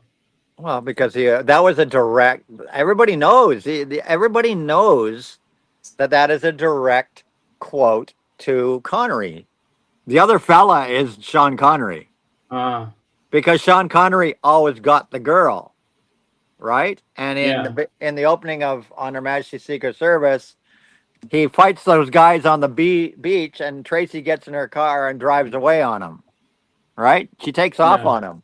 So he looks and he has the girls driving away, and he's like, this never happened to the other guy, right? Yeah. Because Connery always got the girl, whereas the girl drove away on him. So that was a direct reference to Connery in a little in joke to Connery that this never happened to Connery. It does choke you up a little bit at the end where he says she's just having a little rest. Yeah, that's what I love about it, because all that stuff, all that shit is straight from the novel, word for word. Word for word, that whole ending sequence is that movie is as close to the novel as probably more than any other Bond film. And like You Only Live Twice is so far from the original freaking Bond film. It's completely like there was no volcano and rockets and shit. There was a castle on an island with scorpions, deadly scorpions, and like they changed You Only Live Twice was drastically changed. What was I gonna say? Damn it! What was I gonna say? Shit. Oh yeah. But why did they only wait till For Your Eyes Only to show Bond, Roger Moore, going to the gravesite of Teresa? Yeah, I don't know what that was, because I guess they wanted to do a thing, and it was kind of silly what they did, because they wanted to do a closing for Blofeld, right? Because even though they don't say his name at any point, the guy he dumps down the chimney, which was really, honestly, was kind of stupid. Yeah. It was a silly sequence and not a decent, because there was never any closure to Blofeld. Really, I mean, Diamonds Are Forever is the last time you saw Blofeld. Yeah. And he gets you know, he gets his little submarine, and now she got a bunch of shit in her hair. What did you get in your hair? Tifa, here's my girl. What did you get in Isn't she your cute, Judah? Look at her little eyes. Hi.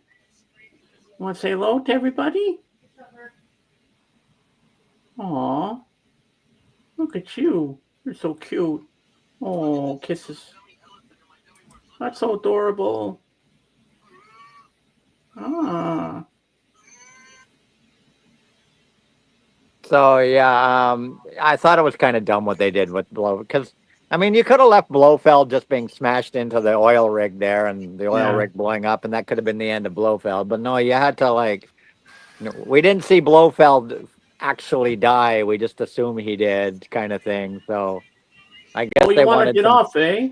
And then he drops him down the. Yeah, they just wanted to have some sort of closure for Blofeld. I thought it was kind of silly. Mr. Bond. It was kind of silly that, you know, a great master villain like that and you dump him down a pipe. Because, I mean, they should have left Blofeld in Connery's era, you know, because bringing him back for 5 minutes in the Moore era was kind of dumb. Yeah, it kind of was. Because Roger Moore never had to deal with Blofeld in his films, right? Good evening. So bringing him back in for 5 minutes in the Moore era was kind of stupid. And how are you today, Jorgen? Okay.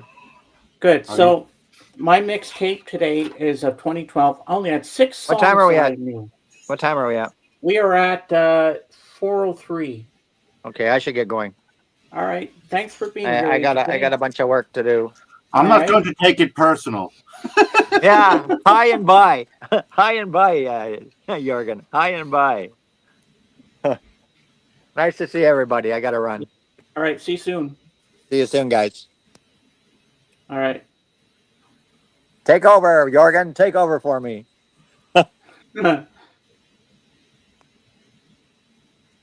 How do I get out of here? How do I get out of here? Oh, there we go. Yeah, there we go. Okay, so my mixtape of 2012 is only 6 songs this week. Well, I did last Sunday, but we didn't have the stream because Judah was sick. But so I only went with 6 songs because I didn't know any of them. I didn't know any of the artists or nothing. So this is what I came up with. Welcome to my world. So, number 1, Call Me Maybe, Carly Rae Jepsen. 2, We Are Never Getting Back Together, Taylor Swift. 3, Someone Like You, Adele. 4, I Love You Like a Love Song, Selena Gomez and The Scene. Just Give Me a Reason, Pink. And number 6, Skyfall, Adele. So that's all I got. I actually had a pretty good stack of songs, but many of them are discovered, should I say 95% of them are discovered, if not discovered afterwards. But 2 Swedish by my favorite composer Peter Lemark. En sång som ingen radio spelar, a song that no radio plays, och Våra bästa dagar, Our Best Days. Then it is Lana Del Rey, Summertime Sadness and Million Dollar Man. Pet Shop Boys, Leaving and Memory of the Future. Bruce Springsteen, We Take Care of Our Own and Death to My Hometown. Marina and the Diamonds, Power and Control. Kylie Minogue, Time Bomb. Pnau and Elton John with Sad. Adele, Skyfall, the only time you will see an Adele song on my mixtapes. German singer Sandra with Stay in Touch, Maybe Tonight, and Infinite Kiss. The debut song of British group Churches, The Mother We Shared. That band will be returning pretty much. Belgian DJ Sash featuring Natasha Anderson, Get Ready. Music from Brazil. Lilo and Lorinda with Badam. Ultravox from the return album Brilliant and Live. And synth pop group Icky Blossoms with Babes. Nice. Oh, Christopher, are you still here, my friend? Because your buddy Jorgen's here, and he's got some new stuff to show. Yeah. All right, I will put you in the spotlight. No, yeah, I'm going to have to mirror my camera. All right, I will put you in the spotlight, and you can show your stuff. Okay, here we go. Starting with songs from last week. Finding from last week. All right. Cup thumping. The recently mentioned Sush, this time with Color the World. Ooh, nice. I like that album cover. And we have Ronnie Mathis. That's the one you didn't like too much. I bought it merely because it was arranged and conducted by Jim Page, who also was arranging and conducting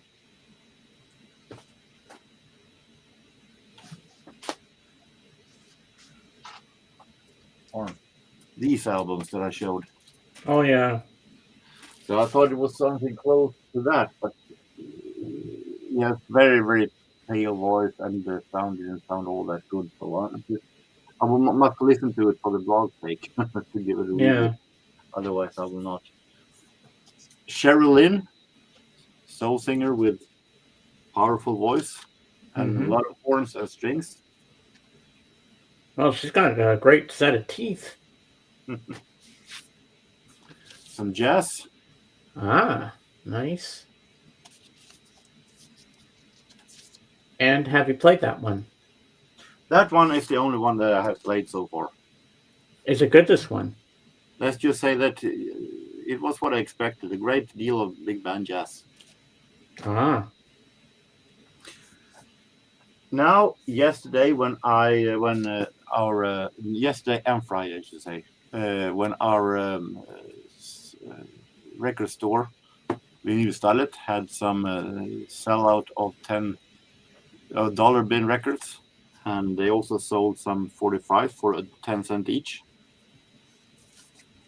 Among others, these. Oh yeah, dedicated to the one I love. I love the Mamas and the Papas. When there are the 10-cent singles, I normally do a lot of blind buys, even though I, of course, know Mamas and the Papas and Billy Preston, but I have never heard these songs. Billy Preston, classic.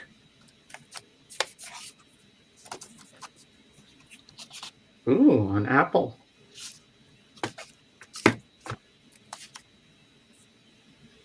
Ray Stevens.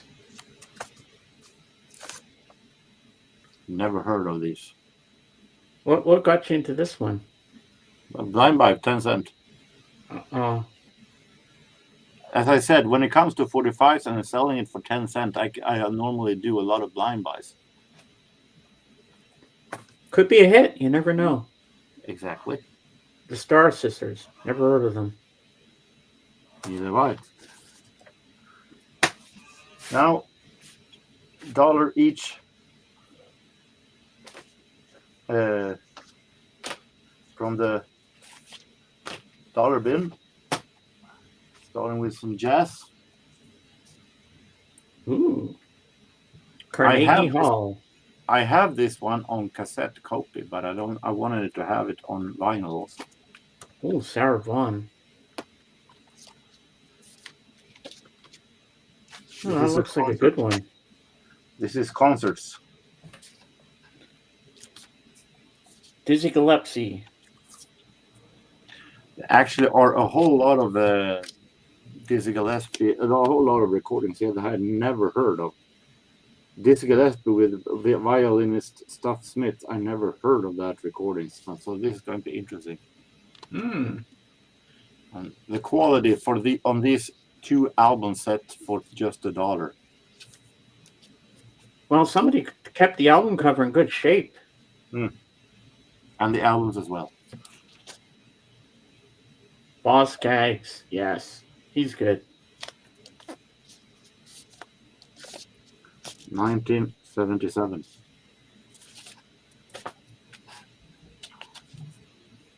Alicia Morgan. I have a 45 from this album, so it felt like right to grab the album as well. Soul music at its best. And Adam and the Ants, yes. I remember when you showed that on Friday. Ooh, I like that the gatefold. That's pretty cool. So that was my findings. Wow, that's pretty good. Got some good stuff there, man. Yeah. So now with my theme, I'm going to ask you a few questions here, Jorgen. So my title of my theme is Music That Changed Our Life with James and Crew. So what music... I'm prepared because I saw the theme. Okay, so you're prepared for the question for that. What music changed your life?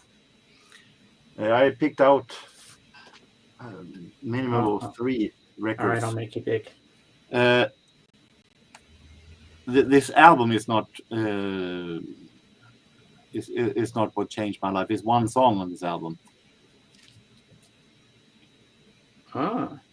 This is when I was around 11 years old. I was at a friend's home, one of my best friends still, and we were doing some cassette recordings of old TV themes. And there were space left on the cassette, and he asked me, I knew he liked jazz, so he asked me, do you want some jazz to fill up the place? And I was like, okay, if he likes it, maybe it can be good. So I said yes.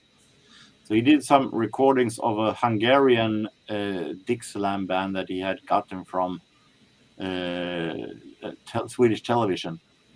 And he also recorded this, a song here with a tribute band to Fletcher Henderson, and a song called Casey Stew. And the day after, we had some kind of a holiday in school. So I was home, and I was listening to this this cassette again, and came to the jazz part. Among those cases, Stew. And when I heard that, I just got knocked off my feet of how awesome groove it was. And I started running around the flat and searching for jazz records in that records collection. There were none. I even called him and said, no, I don't think I have. I found an album with Rudy Pompili that was the saxophone player for Bill Haley and the Comets, and that was rock with jazz feeling. That had to do until there was some jazz program on radio. But this Casey Stew song knocked me off my feet and was one of the reasons why it led me to jazz. All of these. Yeah. And later the same year, at the summer, I was listening to Swedish radio, and there was a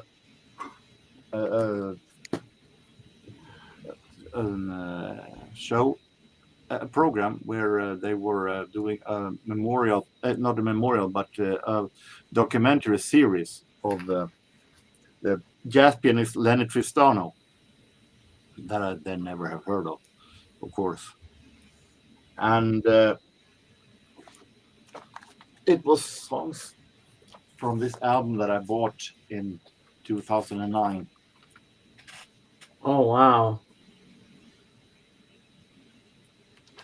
And the songs there also knocked off my feet and were what led me into older jazz recordings.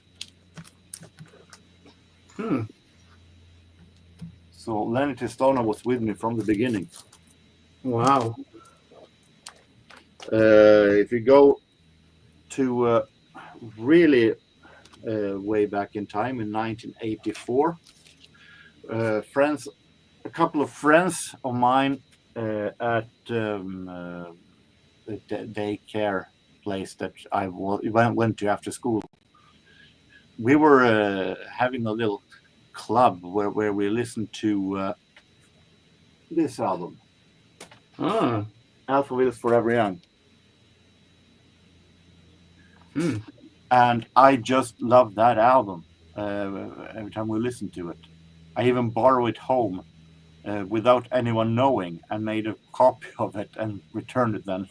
Nobody noticed you took it. No. So, and that led me into my, not led, but it was, there, the seed was, you started to see a little bit of a seed of what was going to come with my 80s interest. So 3 albums that changed my music life. Wow, that's pretty interesting. Yeah. Well, I'm going to show you a couple that I showed earlier that changed my life. Not just the Beatles. I want to keep the Beatles out of this, but they're still a special part of my life. But these CDs I'm going to show you now are some other artists that made me get into different music, and I just love the way they sound and their voices. Now, first off, we have the Welsh singer from the 60s. She was signed to the Apple label by Paul McCartney, Mary Hopkin. Those were the days. Now, when I first heard her on YouTube, because you remember Paulina, the Angel of Music? Well, she said, you got to listen to Mary Hopkin. So I ordered this on Amazon, and I said, okay, I want to hear her voice. I want to hear her. And I sat down when I got this album. I put my headphones on, cranked it up loud, lay back in my love seat, and just got lost in it, and I was blown away. So on here you have Those Were the Days, Goodbye, Tema Harbor, Think About Your Children, Knock Knock, Who's There? Love that song. Que Sera Sera, Whatever Will Be, Will Be. Lontano del Jai Ochi, Sparrow, Heritage, The Fields of Saint Etienne, Jefferson, Let My Name Be Swirled, another beautiful song I love. Kew Gardens, When I Am Old One Day, Silver Birch and Weeping Willow, Streets of London, another one I love, and Water, Paper, and Clay. So that's that one there. Then, this is one of her most famous albums, which I'm still trying to find on vinyl, but finding a good copy of this on vinyl is very rare. So this is called Postcard. And in this one you get Those Were the Days, Lord of the Reedy River, Happiness Runs, Pebble and the Man, Love is the Sweetest Thing. I don't know how you pronounce this, but there's a Y, and then it says Blonde Gwyn, The Honeymoon Song, The Puppy Song, Inchworm, Boy to the Moon. Number 10 is my favorite song on here, Lullaby of the Leaves, Young Love, Someone to Watch Over Me, Prince en Avignon, The Game, There's No Business Like Show Business, bonus tracks, Turn, Turn, Turn, Goodbye, Sparrow, and Fields of Saint Etienne, previously unreleased. And this is a gatefold. If I can get this open. There's some beautiful shots of Mary with her classical or acoustic guitar, which I love. Then we're going to get into some other ones. Now, my friend Lisa Metzinger, I don't know if you remember her. Yep. But she got me into Eva Cassidy. Now, she does a lot of covers. And this is the first one she sent me. Songbird. And the songs on here are Fields of Gold, Wade in the Water, Autumn Leaves, Wayfaring Stranger, Songbird, Time is a Healer, I Know You by Heart. The song I Know You by Heart always makes me cry. People Get Ready, Oh, I Had a Golden Thread, Over the Rainbow, bonus tracks, Songbird. So all the rest of these here, the bonus tracks are all acoustic versions. Songbird, Wade in the Water, People Get Ready, and Autumn Leaves. So this album, that's Eva right there. She passed away, sadly. But this album is beautiful. And her voice, oh, you want to get goosebumps? She'll give you goosebumps, trust me. Then we have another one, Eva Cassidy, Nightbird. This is a live album. So on here you get disc 1, Blue Skies, Ain't Doing Too Bad, Ain't No Sunshine, Fields of Gold, Baby I Love You, Honeysuckle Rose, Route 66, Bridge Over Troubled Water, Eva Introduces the Band, Chain of Fools, Fever, Autumn Leaves, Pine and Mellow, Cheek to Cheek, It Don't Mean a Thing If It Ain't Got That Swing, Late in the Evening, which is a Paul Simon song, Next Time You See Me, and Wally Wally. Disc 2 you get Take Me to the River, Nightbird, People Get Ready, The Letter, Son of a Preacher Man, Stormy Monday, Tall Trees in Georgia, Something's Got a Hold on Me, Time After Time, Over the Rainbow, You're Welcome to the Club, Caravan, You've Changed, What a Wonderful World, and Oh, Had I a Golden Thread. And then you get a DVD, but it's most of the same songs that you heard there, so I don't have to go through that again. All right, next up we have another Eva Cassidy one called Imagine. Now, these are all covers, and yes, it's a John Lennon song. It Doesn't Matter Anymore, that's Buddy Holly. Fever, Who Knows Where the Time Goes. You've Changed, Imagine, Still Not Ready, Early Morning Rain, that's Gordon Lightfoot song. Still Not Ready, Tennessee Waltz, I Can Only Be Me, and Danny Boy. And then we have another woman that Lisa got me into called Melanie Gardot, Worrisome Heart. So this one has Worrisome Heart, All That I Need to Love, Gone, Sweet Memory, Some Lessons, Quiet Fire, One Day, Love Me Like a River Does, Good Night, and Twilight. And then her other album, one was made in 2008, one was made in 2009. So this is the other one, My One and Only Thrill. And this one has Baby I'm a Fool, If the Stars Were Mine, Who Will Comfort Me, Your Heart Is as Black as Night, Lover Undercover, Our Love is Easy, Les Étoiles, that's the stars in French, The Rain, My One and Only Thrill, Deep Within the Corners of My Mind, Over the Rainbow, bonus track, If the Stars Were Mine, orchestral version. And so there's some other music that changed my life. So what do you think? I've heard of these names. Mary Hopkins, I only heard of Those Were the Days in Case or Azra. But you have to hear Goodbye. That's one of her other famous songs. Goodbye, goodbye. Goodbye, my love, goodbye. But when I heard it again, the day after my dog Sadie was put down, now every time I hear it, I cry because I think of Sadie. Because I was saying goodbye to her at the time when she died. And when she was put down, and that song, every time I hear it, it makes me emotional. But it's still a beautiful song overall. But that was one of her biggest hits too, besides Those Were the Days. Those Were the Days were her two biggest hits. And then there's another one that I was reading about in my 150 glimpses of the Beatles, and they're talking about The Singing Nun. Remember the song Dominique? I have the 45. Oh yeah, Dominique. I love that song. It's such a good song. A cult classic indeed. And she was on the Ed Sullivan Show. Yeah, the story about her is really sad, actually. Yeah, they told the story in the book. That she committed suicide with her then lover. Mm-hmm. That she actually quit the church and became a lesbian, and they made some bad business deals that made her commit suicide. Yeah, but I really didn't get it what it had to do with the Beatles in the book. I'd probably have to go back to that chapter and reread that part again because it didn't make sense to me at all.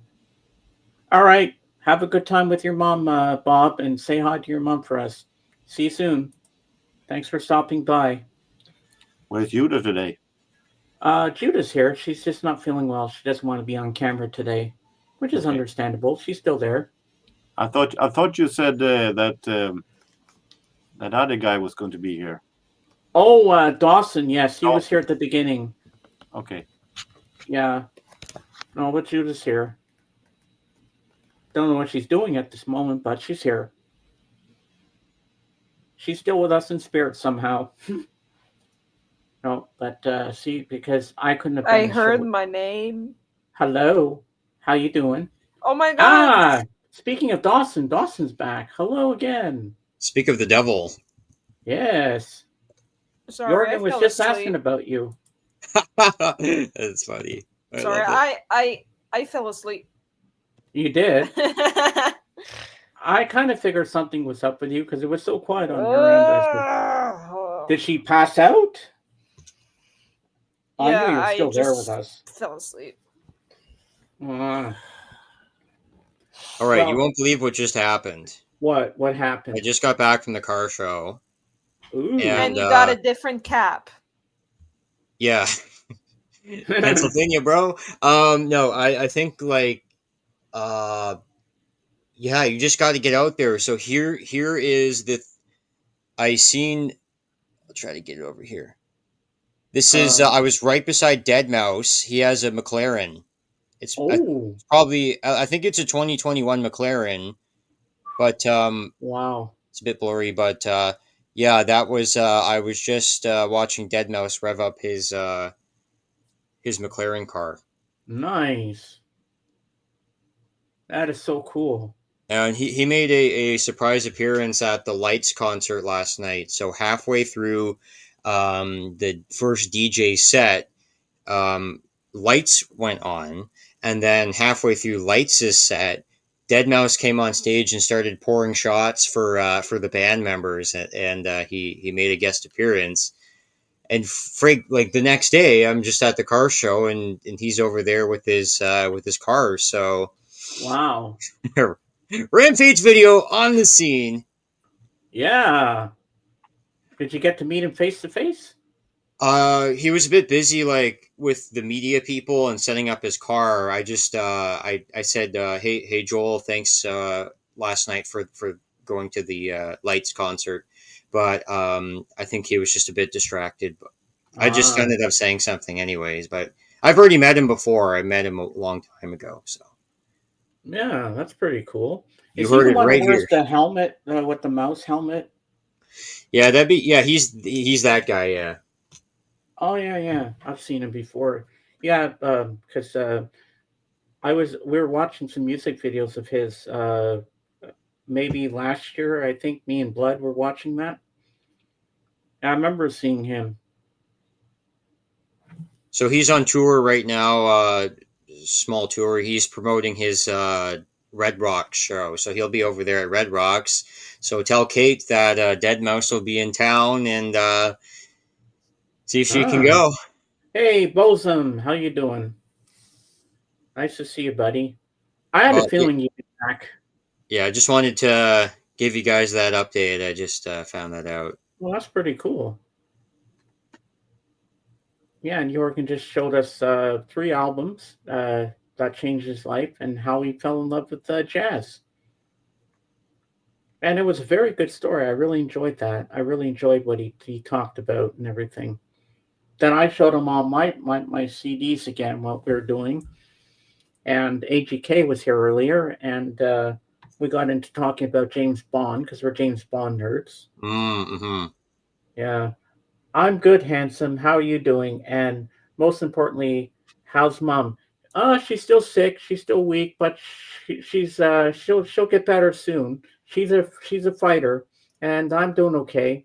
Still suffering my depression, but I'm still streaming today. And even though Judah fell asleep, I'm doing pretty good. Yeah. As long as I know she's right next to me, even if she fell asleep, I feel safe that I can do this because I can't do this alone without someone being with me, or I'd have a real bad panic attack. I didn't even know if she was asleep, and I was still going strong. And we're only 3 hours and 29 minutes into the show, and we're doing good. I'm doing good.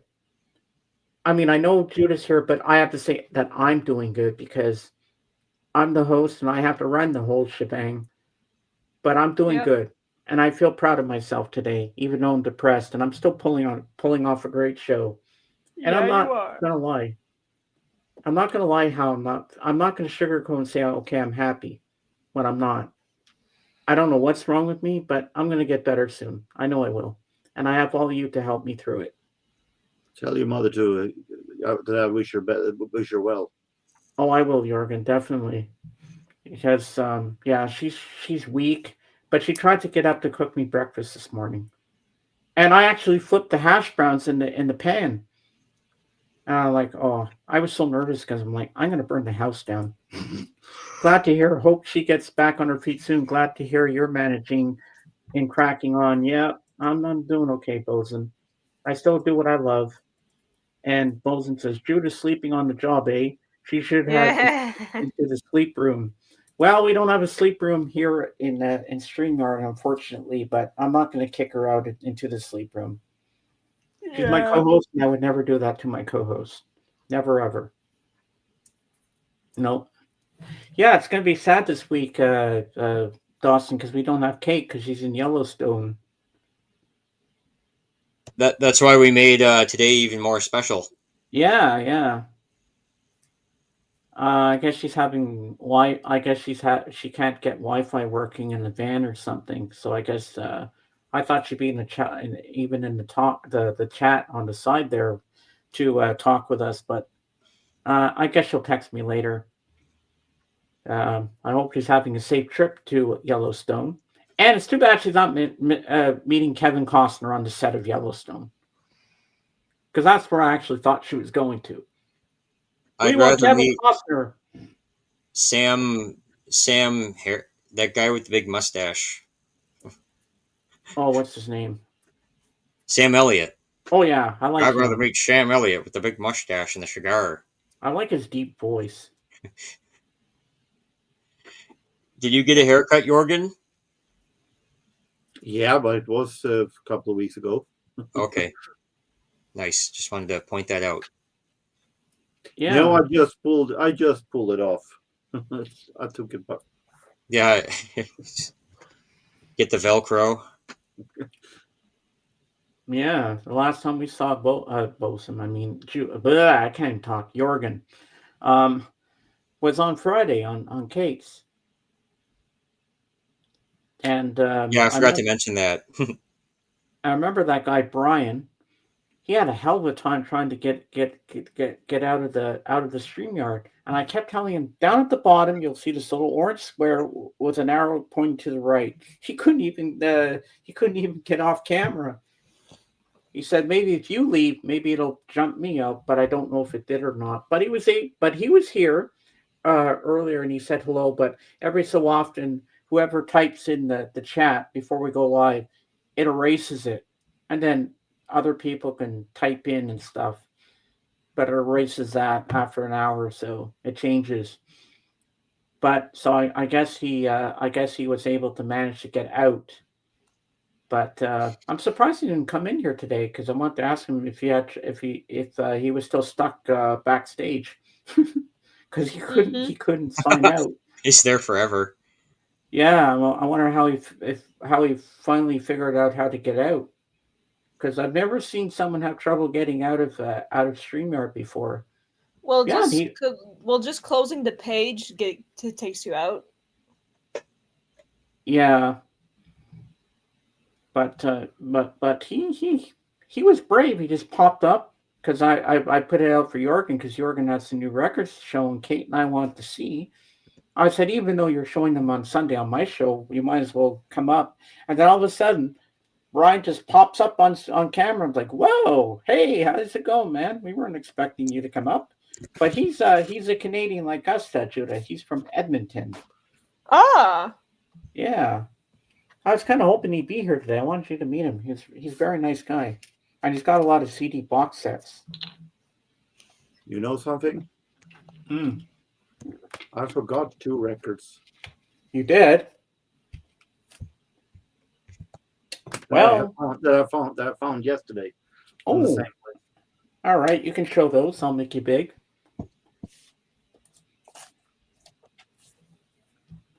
This is clarinetist Tommy Scott. Ooh. Along with these musicians in various forms, trying to recreate the jam sessions at the 52nd Street back in 1959. Mm-hmm. And I found this. Four Tops live. Nice. That should be a good listen.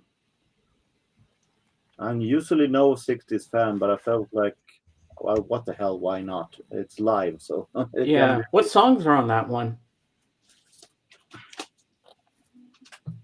Oh yeah, I love that song. It's the same old song. Can't help myself. Reach Out, I'll Be There. That's a good one. I left my heart in San Francisco. Well, you better go find it. Yeah. Huh.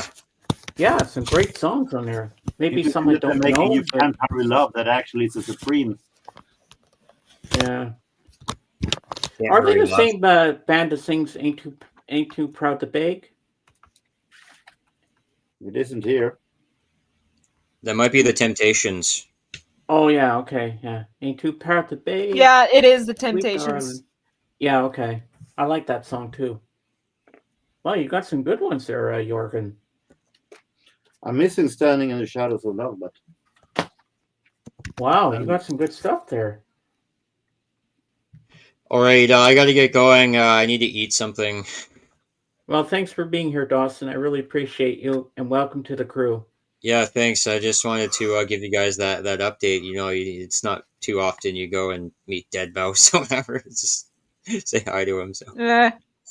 Oh my God, what is going to happen? Oh, the day is young. The day is young. Okay. All right. See you soon. Safe travels. Peace. Yes. See you, man. Take care. Yeah, that was so nice. I mean, he's such a great guy. That guy. Yeah, the knowledge of music he has. He is so good with me and Kate when we do our streams. It's sad that we won't have a stream this week because of her being in Yellowstone. And I thought she was going to meet Kevin Costner. I wanted her to meet Kevin Costner. I kept bugging her about that. Yeah, but anyway, I mean, the stream is good. We have Judah, we have Jorgen, we had Mason here finally after a long spell. We had AGK, Aaron for a little bit. That was nice to have Blood up here. I knew at some point Blood would come up on camera. And we had Davis. I mean, this stream is pretty good. Represent the James crew. Yes. Let me highlight that. Ooh, the CN Tower.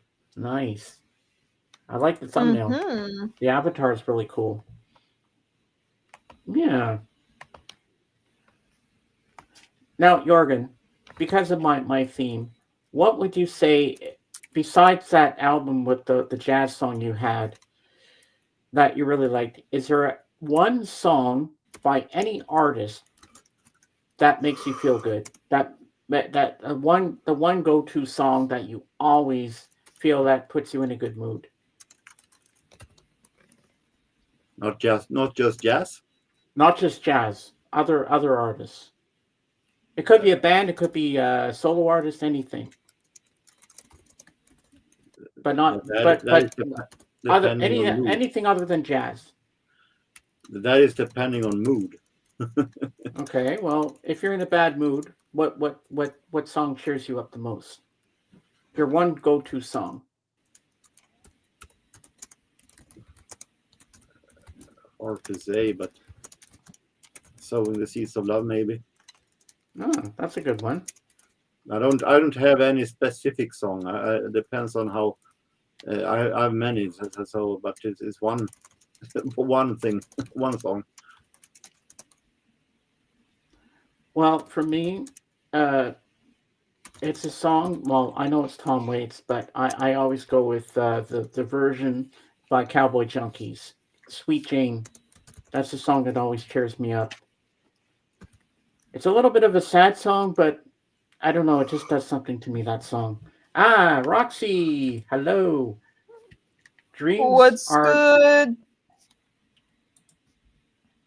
You want Yes, to come up, sir. Roxy? If you're not busy, come on up and join us on camera. If you want to. Let us know. I don't have the link copied. I have it. I'll put it in. There you go. If you want to come up, there's the link. No, we're not putting Judah in the sleep room. Nope. That's only for you, Bosom. Only for you. Gaming right now. And Aaron's we have Aaron. Welcome back.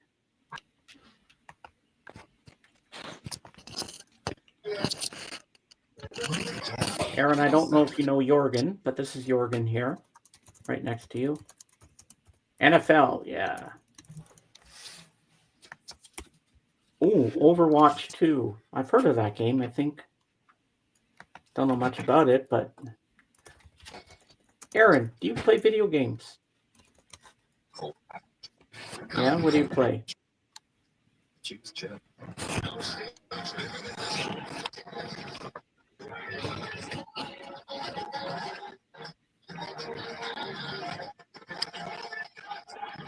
I'm gonna have to mute you. Yeah, you're gonna, because we're gonna get copyrighted. There's like copyrighted music there.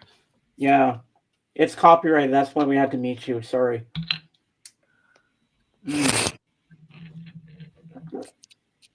Good. Oh, she turned it off. Yeah, we don't want to get shut down. I mean, this is our comeback show today, and I don't want it taken down.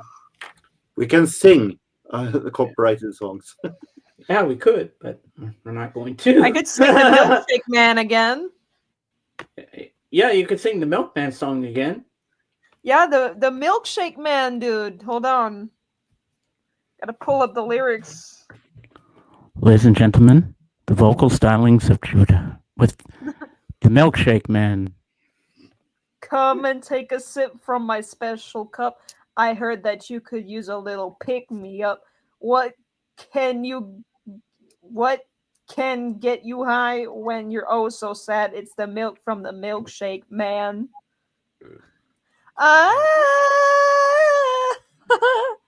Well, I've got chocolate, vanilla, and lactose free. And the caramel banana that you've got to see. You can call me the Milkshake Man. I want to shake and make the whole world dance. They drink my milk from across the land. I can tell you want a taste from the Milkshake Man. Nice. It's a funny song. I love him. Yeah, the part is that's the immigrant song. Influenced by some certain Led Zeppelin.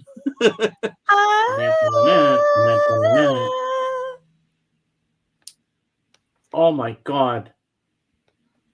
Terry Venus, my friend Terry Venus says, Trump, please break in. If you break into my home, your safety ends where my family's safety begins.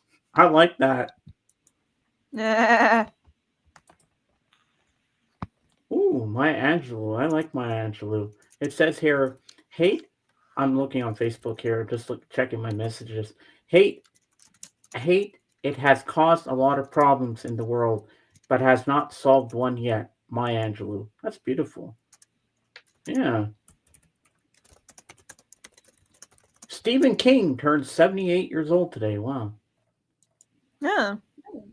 I like Stephen King novels, but they're so freaking long.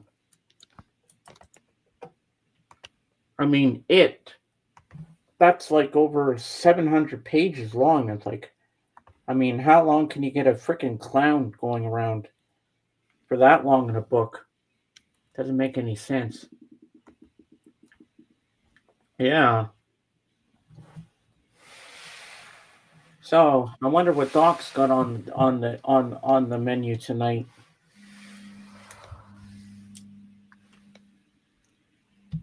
Yeah. Well, I see Michael Pilmer hasn't been streaming lately. I think he's on tour with Devo. Yeah. So I got some news. I'm excited. Sabrina Carpenter is going to be headlining Coachella this coming year. And Joost Klein is going to Coachella too. Ha Oh, I bet you're going to be watching that, and they're going to show it on YouTube. Oh my God, I'm going to be watching the Joost Klein set. Well, I'll be watching Sabrina Carpenter because I'm a big Sabrina Carpenter fan, and I have a crush on her too. The latest single, "Tears," is actually really good. She's got a song coming up with Taylor Swift, "The Life of a Showgirl." Ooh, that should be cool. I'm not as fascinated by that combo, but okay. Yeah, me neither.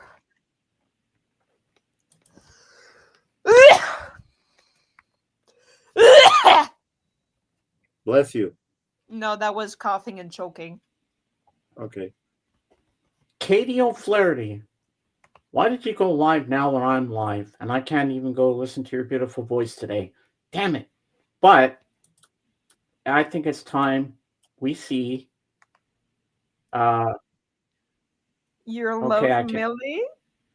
Yes, but I can't. I have to mute it because she's playing copyrighted music, but I can still share the screen and show you Millie, what she looks like today, and she looks cute because I cannot stop blushing.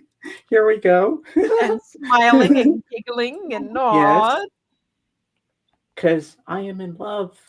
Look at her. Look at my beautiful angel. And if I was there, I'd be right behind that chair and I'd lean over and wrap my arms around her like this. And she'd probably put her arms up there to me. Then I kiss her and tell her, I love you, my love. I love you, my angel. Look at her. She looks so cute. What do you think of her, Jorgen? It's hard to say because I just seen her a few times here, so. I wish I had more time to talk with her, like just one-on-one with her. But I still can't tell her how I feel. I still can't say. I was thinking, was he watching Terry Miles, but it was a little too flashy to be Terry Miles. I mean, I just still can't get the guts to say, I have feelings for you. I can't do it. One day I'm going to have to be brave and do it. Oh, but just look at that beautiful face. How could you not love her? How could no guy love her? And all those guys in the chat, some of them all treat her like a sex object, which is wrong. I treat her like a woman. I treat her like she should be treated. And that's what she likes about me. Oh, God, I want to hold her in my arms right now. Oh, my love. All right, I think. What is she watching? She's watching music videos. Okay. Like Arabic music. What I can see. Or I can't play it because it's copyright. And Katie O'Flaherty. Let's look at Katie O'Flaherty. And let's see what she's up to. Now we got a bloody commercial. I'll have to wait till the ad's over before I open it. Oh, she's just talking. Okay, I can turn on the sound for that.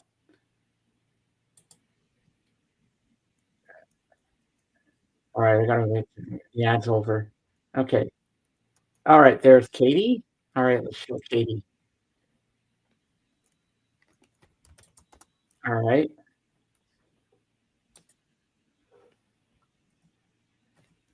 And there's Katie. Duck Song.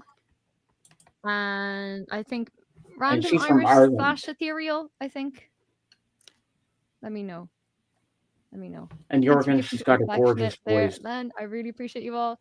Or you can stick a bean in there at some instead of one of the songs if you want. You could put a gross bean because I have them beside me here. I haven't. I see her little bread on the shelf there. I named them.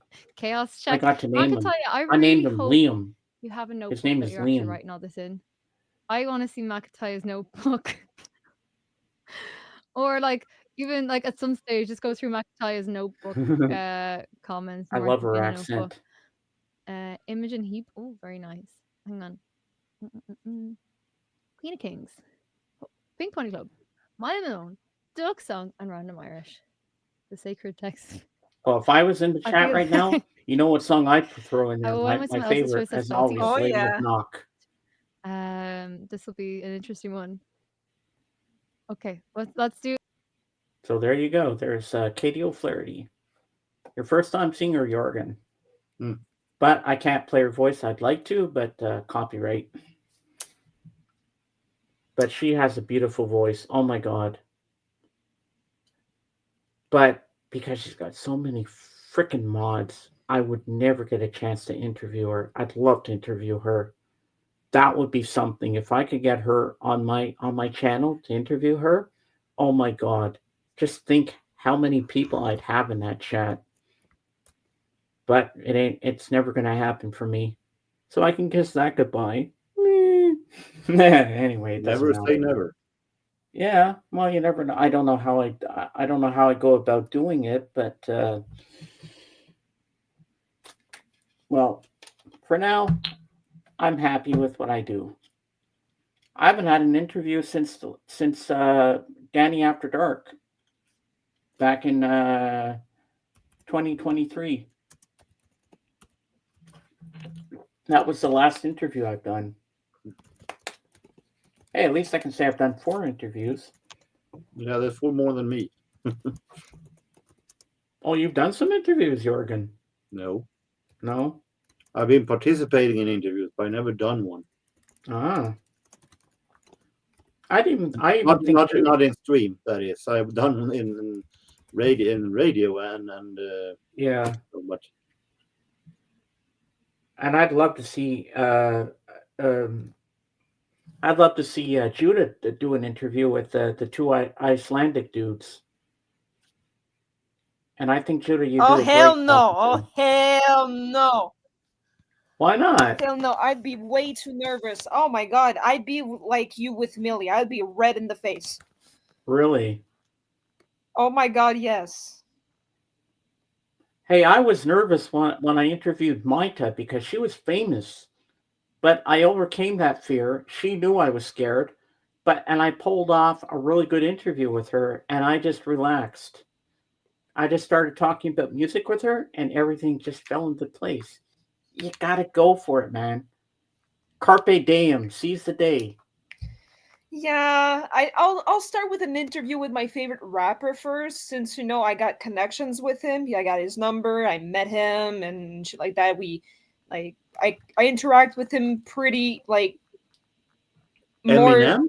No, his name's Sunreal. I interact with him more often than my other favorite singers, so I could get an interview with him. But the Icelandic guys, will have to wait, dude. They're famous, so yeah, no, not yet. I'm freaked the fuck out. I'll freak the fuck out if I do that. Oh yeah. Well, my biggest goal, if I can pull this off, I'm gonna need some help getting it done. But I want to interview Bon Jovi. That would be really cool.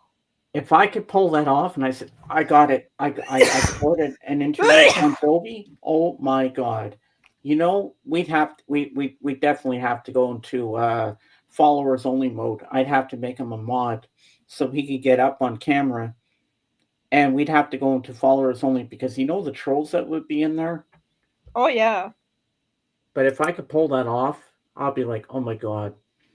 If I wake up one morning, I say, Judah, when I say good morning to you, as I always do, I'll be like, Judah, guess what?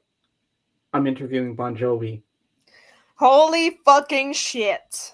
I can't wait to say that to you one morning. I'm interviewing Bon Jovi. Or just John? The entire band or just John? And the entire band or just John Bon Jovi? Just John Bon Jovi himself, just him. I couldn't handle the whole band all at once. I just want a one-on-one with him. And everybody watching in the chat, and they can ask him questions. I don't but I'd have to do something for Kate. I'd have to let Kate up on camera, and of course, Judah, you can come up too. I mean, you're my co-host. Of course, I'm gonna let you up. Believe me, with a famous guy like John Bon Jovi, you don't want to have questions from the fans. You're going to have a hell of a time sorting the ridiculous questions from the real ones. So I don't think you don't want to do that. It will be a hell for you. Well, that's something I'm ready to handle. I don't know how I pull that off, but with Judah's help, I'm sure I could get it going because I really want to do that. I really want to interview him. That would be something. I'd really put myself on the map if I did that. Yeah, it's one thing interviewing him. There is one other thing to have controlling every single person in the chat that asks questions, because there'll be tons of them, serious and non-serious. Well, before we start the interview, before I even bring them up, I'd be like, okay, everybody, behave yourselves. When I tell you it's time to ask the questions, I'll let you know. And no stupidity. And I know Kate would be there, and Kate would keep him in control too. And then I say, okay, Kate, I talked to Bon Jovi. He's okay. You can come up and meet him. And I bet Kate will be tongue-tied. I bet she wouldn't even know what to say. I know I'm going to be a little tongue-tied when I meet him at first. I'll be like, but I'm going to be professional and say, I'm going to be honest with Bon Jovi. I'm going to say, John, I'm a little nervous because you're famous and all, but you're just a person like I am. But I'm really honored to be here with you today. And it's going to be a little emotional for me too, because, you know, I look up to Bon Jovi because his music has changed me, you know. And he's got such beautiful lyrics. He's wrote some beautiful songs, and he's such a down-to-earth person. And I think that would be an interview of all interviews. I don't care if it's 3 hours long. I don't care how long we talk about music. I don't give a shit. But it's going to happen one day. I know it's going to happen. And I'm not giving up on that dream. I'm gonna get that interview with him. I will. And I don't this would happen, but imagine if I can get Steven Tyler of Aerosmith for an interview. I thought you were going to say Paul McCartney. Oh, Paul McCartney, that would never go through. That I would be too nervous. I wouldn't know what to say. I'd be like, you're a Beatle. I wouldn't know what to say to Paul. You know what? I would just be sitting there sobbing. I'd be crying because I'm in the presence of a Beatle. And then my Beatle fan nerdism would come out of me. I'd be like, you're Sir Paul McCartney. You're on my channel. Be like, yes, I am Sir James. I'm here. Yeah. And look who's here with me too. He wants to be interviewed at the same time. It's Ringo. I'd be like, oh my God.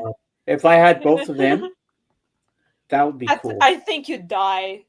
Heart attack, bam. But I have interviewed Swedish celebrities during my time in media. Oh yeah? Oh. You know what would be a funny interview I'd like to see you do, Jorgen? The Jinping woman there. You mean interview? You mean interview her? Yeah.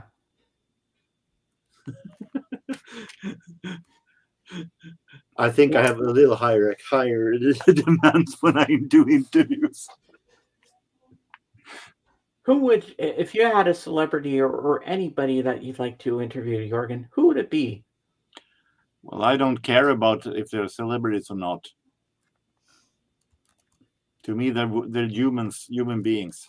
Oh yeah, they are. They are. I treated Maita like a human being, but she knew I was scared, and I told her I'm a little nervous. Thank God we did a camera test a few days before the interview, and I talked to her and I told her I'm scared, I'm nervous. Because you're a little bit famous, and I've never had someone as big as you to interview for free. She says, Don't worry, you're going to do fine. Then the day of the actual interview, she comes backstage with me because I was going to pull her up from YouTube, but she pops up backstage with me and she says, does this calm you? Because she had the red and blue albums of the Beatles. I'm like, yeah, it does. Does this relax you? Does this relax you? I'm like, yes. Can I have them? She says no. And then she laughed. And she said, you're going to be fine. You're going to be fine. And once I went live, everything just fell into place. And I relaxed. I just got so calm. She just looked at me like she didn't have to say anything. It's like I saw it in her eyes. You've got this, James. You got this. You can do this. And for 2 hours and 14 minutes, I was in interview mode. I just went through it. Well, you've all seen parts of it, and I pulled off a very good interview. Well, to give an answer, I'd say Martin Gore in Depeche Mode, talking about the Depeche Mode music and how we created the songs. Yeah, that would be an interesting interview to see. And Judah, what about you? Would you like to interview the lead singer of Lord of the Lost? Holy fucking shit, yes. Oh my god. Yes, I would. Does he speak English? Oh yeah, he does speak English. All their songs are practically in English, and yeah, So yeah, I would really interview him, but I think I would start crying once he's on camera. Oh, I can see you crying. I could see that happening. Hey, remember me from Montreal, dude? Yeah, I was crying. Yeah. And that would be an interesting interview. And if Falco was still alive, would you interview him? Oh, I absolutely would. Oh, I would, yes. But I'd have to practice my little German there because you know that he speaks English. I know that he spoke English, yes, but I know that his English wasn't 100%, good. It was good, but it wasn't like us speaking in English right now. It was, yeah. He learned English from listening to radio and TV at a young age, which is pretty impressive. Same here. Wow. It's pretty impressive when you don't take any classes for it. Yeah, it's pretty impressive. Well, of course, I went to school, so but. Well, yeah, but he didn't go to English school. He had an unhealthy obsession with the United Kingdom and America. So there you go. I think that really helped him out. Ooh, I know. I know what I'm going to do right now. And I would also interview Oomph. Holy shit, that is an immediate yes. Oh, yeah? Yeah. Oh, that would be interesting. All right, let's see here. Bless you. Excuse me. Oh.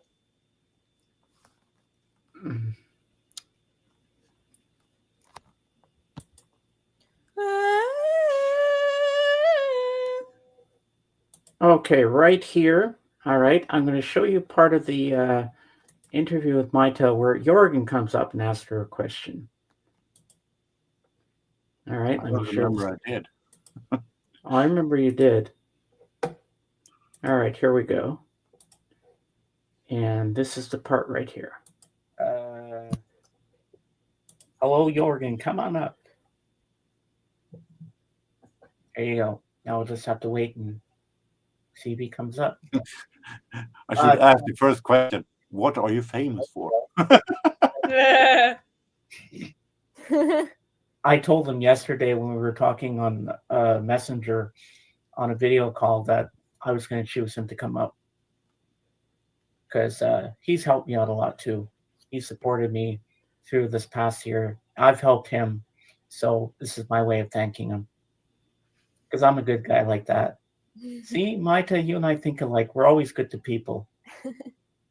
And that's always a good thing to be. I hate mean people. Me too. I hope Jorgen didn't fall asleep. Maybe he's getting something prepared to show you. Here he is. Jorgen, hello. Hello, Maite. Hi. The same shirt. Well, Jorgen, do you have any questions for her? Go ahead. Well, have you ever sang any jazz?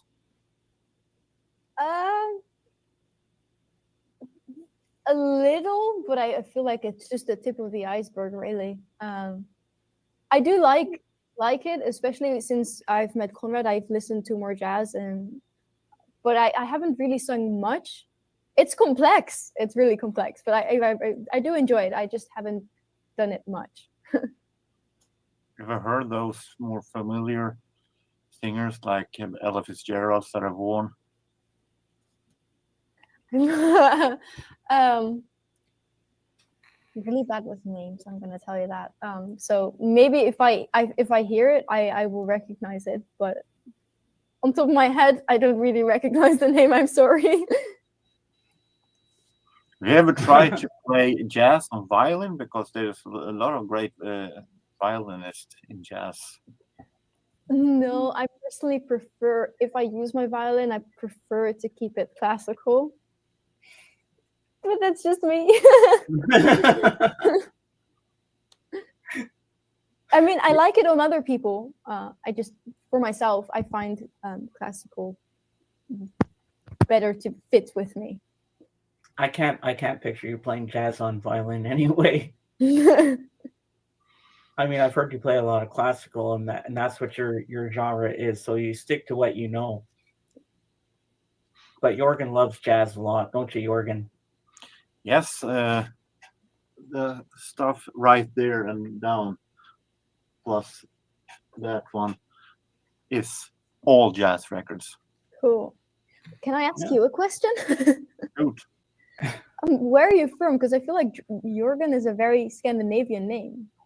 Yep, I'm Swedish. Cool. That's really cool.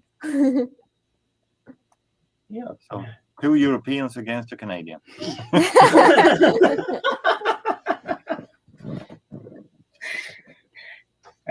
Jorgen, if you're someone I just met on the street, I would kick your butt. But you're my best friends. That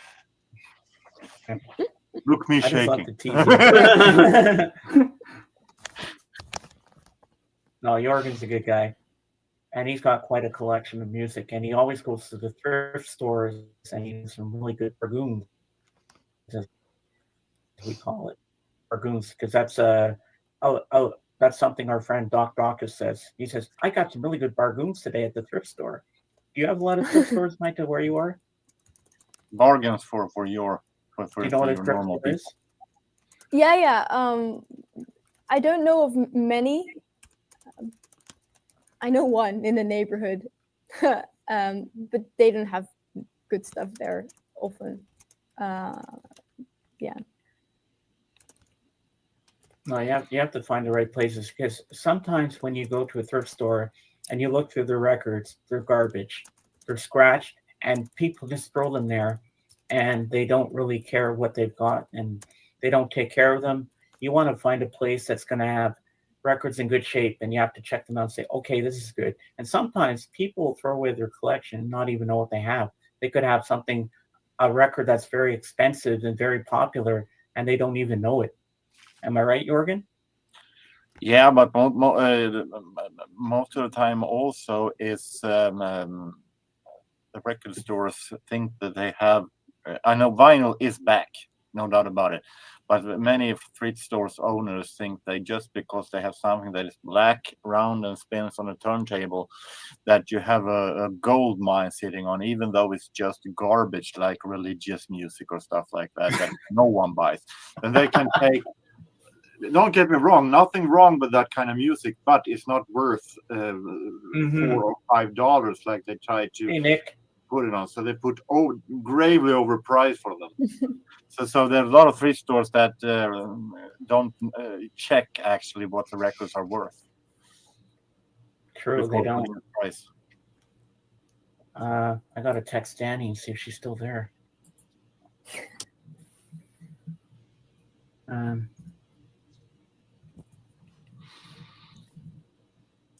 So there's a trip down memory lane for you. I have the same shirt. Oh my God, you have the same shirt on today too. Oh, what are the odds of that? That's pretty cool. Yeah. What I react to is that I'm trying to sell in the question of famous jazz violins when I actually am not no fan of jazz violin. Wow.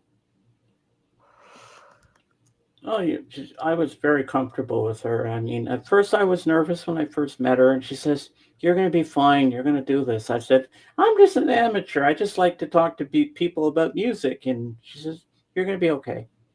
And she really helped me through it, and we had a blast. I mean, if she said, "I want to do a part 2 with you," I would do it in a nanosecond.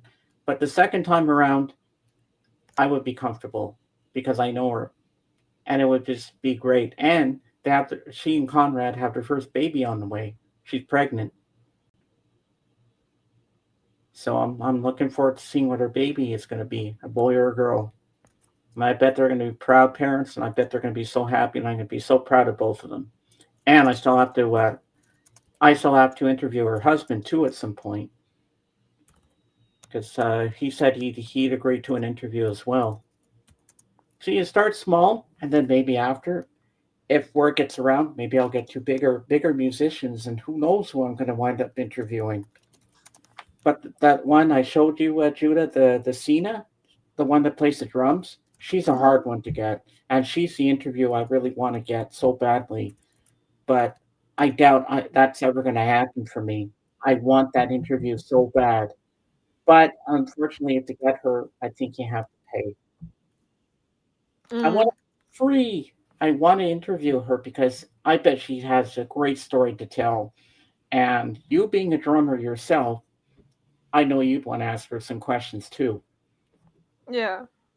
And I don't know how I do that. But Judah, at some point when I'm ready, would you help me try to get that interview with Bon Jovi? Oh, I would, yeah. I want to do that. I really want to do that one. That I want to do. I'm not giving up on that goal. A little tip, if you get that chance, focus 100% on him and don't sit, I'm going to do this, and let him sit waiting. I don't think he will appreciate that. No. It's going to be an interview to remember. Mm-hmm. Well, we've been going for 4 hours and 12 minutes. We have 4 people, so it's kind of dying down, and there's no one in the chat, so I guess you can go backstage. So I want to thank everybody for being here today. I want to thank Davis. I want to thank Mason, Aaron, Asil for being here today in the chat. Roxy, Dawson, our new backup crew member now. I want to thank Dave and Jen for always being in my thoughts and being around from the past. And we love you still, always. And you're always welcome to come here if you ever want to come pop in and say hello. And Jorgen and Christopher. There was no toilet jokes today, unfortunately, but anyway. So now I want to say thank you, Judah, for being here today and helping me out, even though you're off camera today because you're not feeling well, but that's understandable. Yeah, hold on. Yes, now you can come on. Hello to everybody. All right, so hey, as I say on my channel, Beatles forever. Oh, see yes. you on the next one. Bye for now. Bye-bye. Take care, everybody. Stay safe. Yeah. Don't talk to strangers. No, drive home. Drive home safe.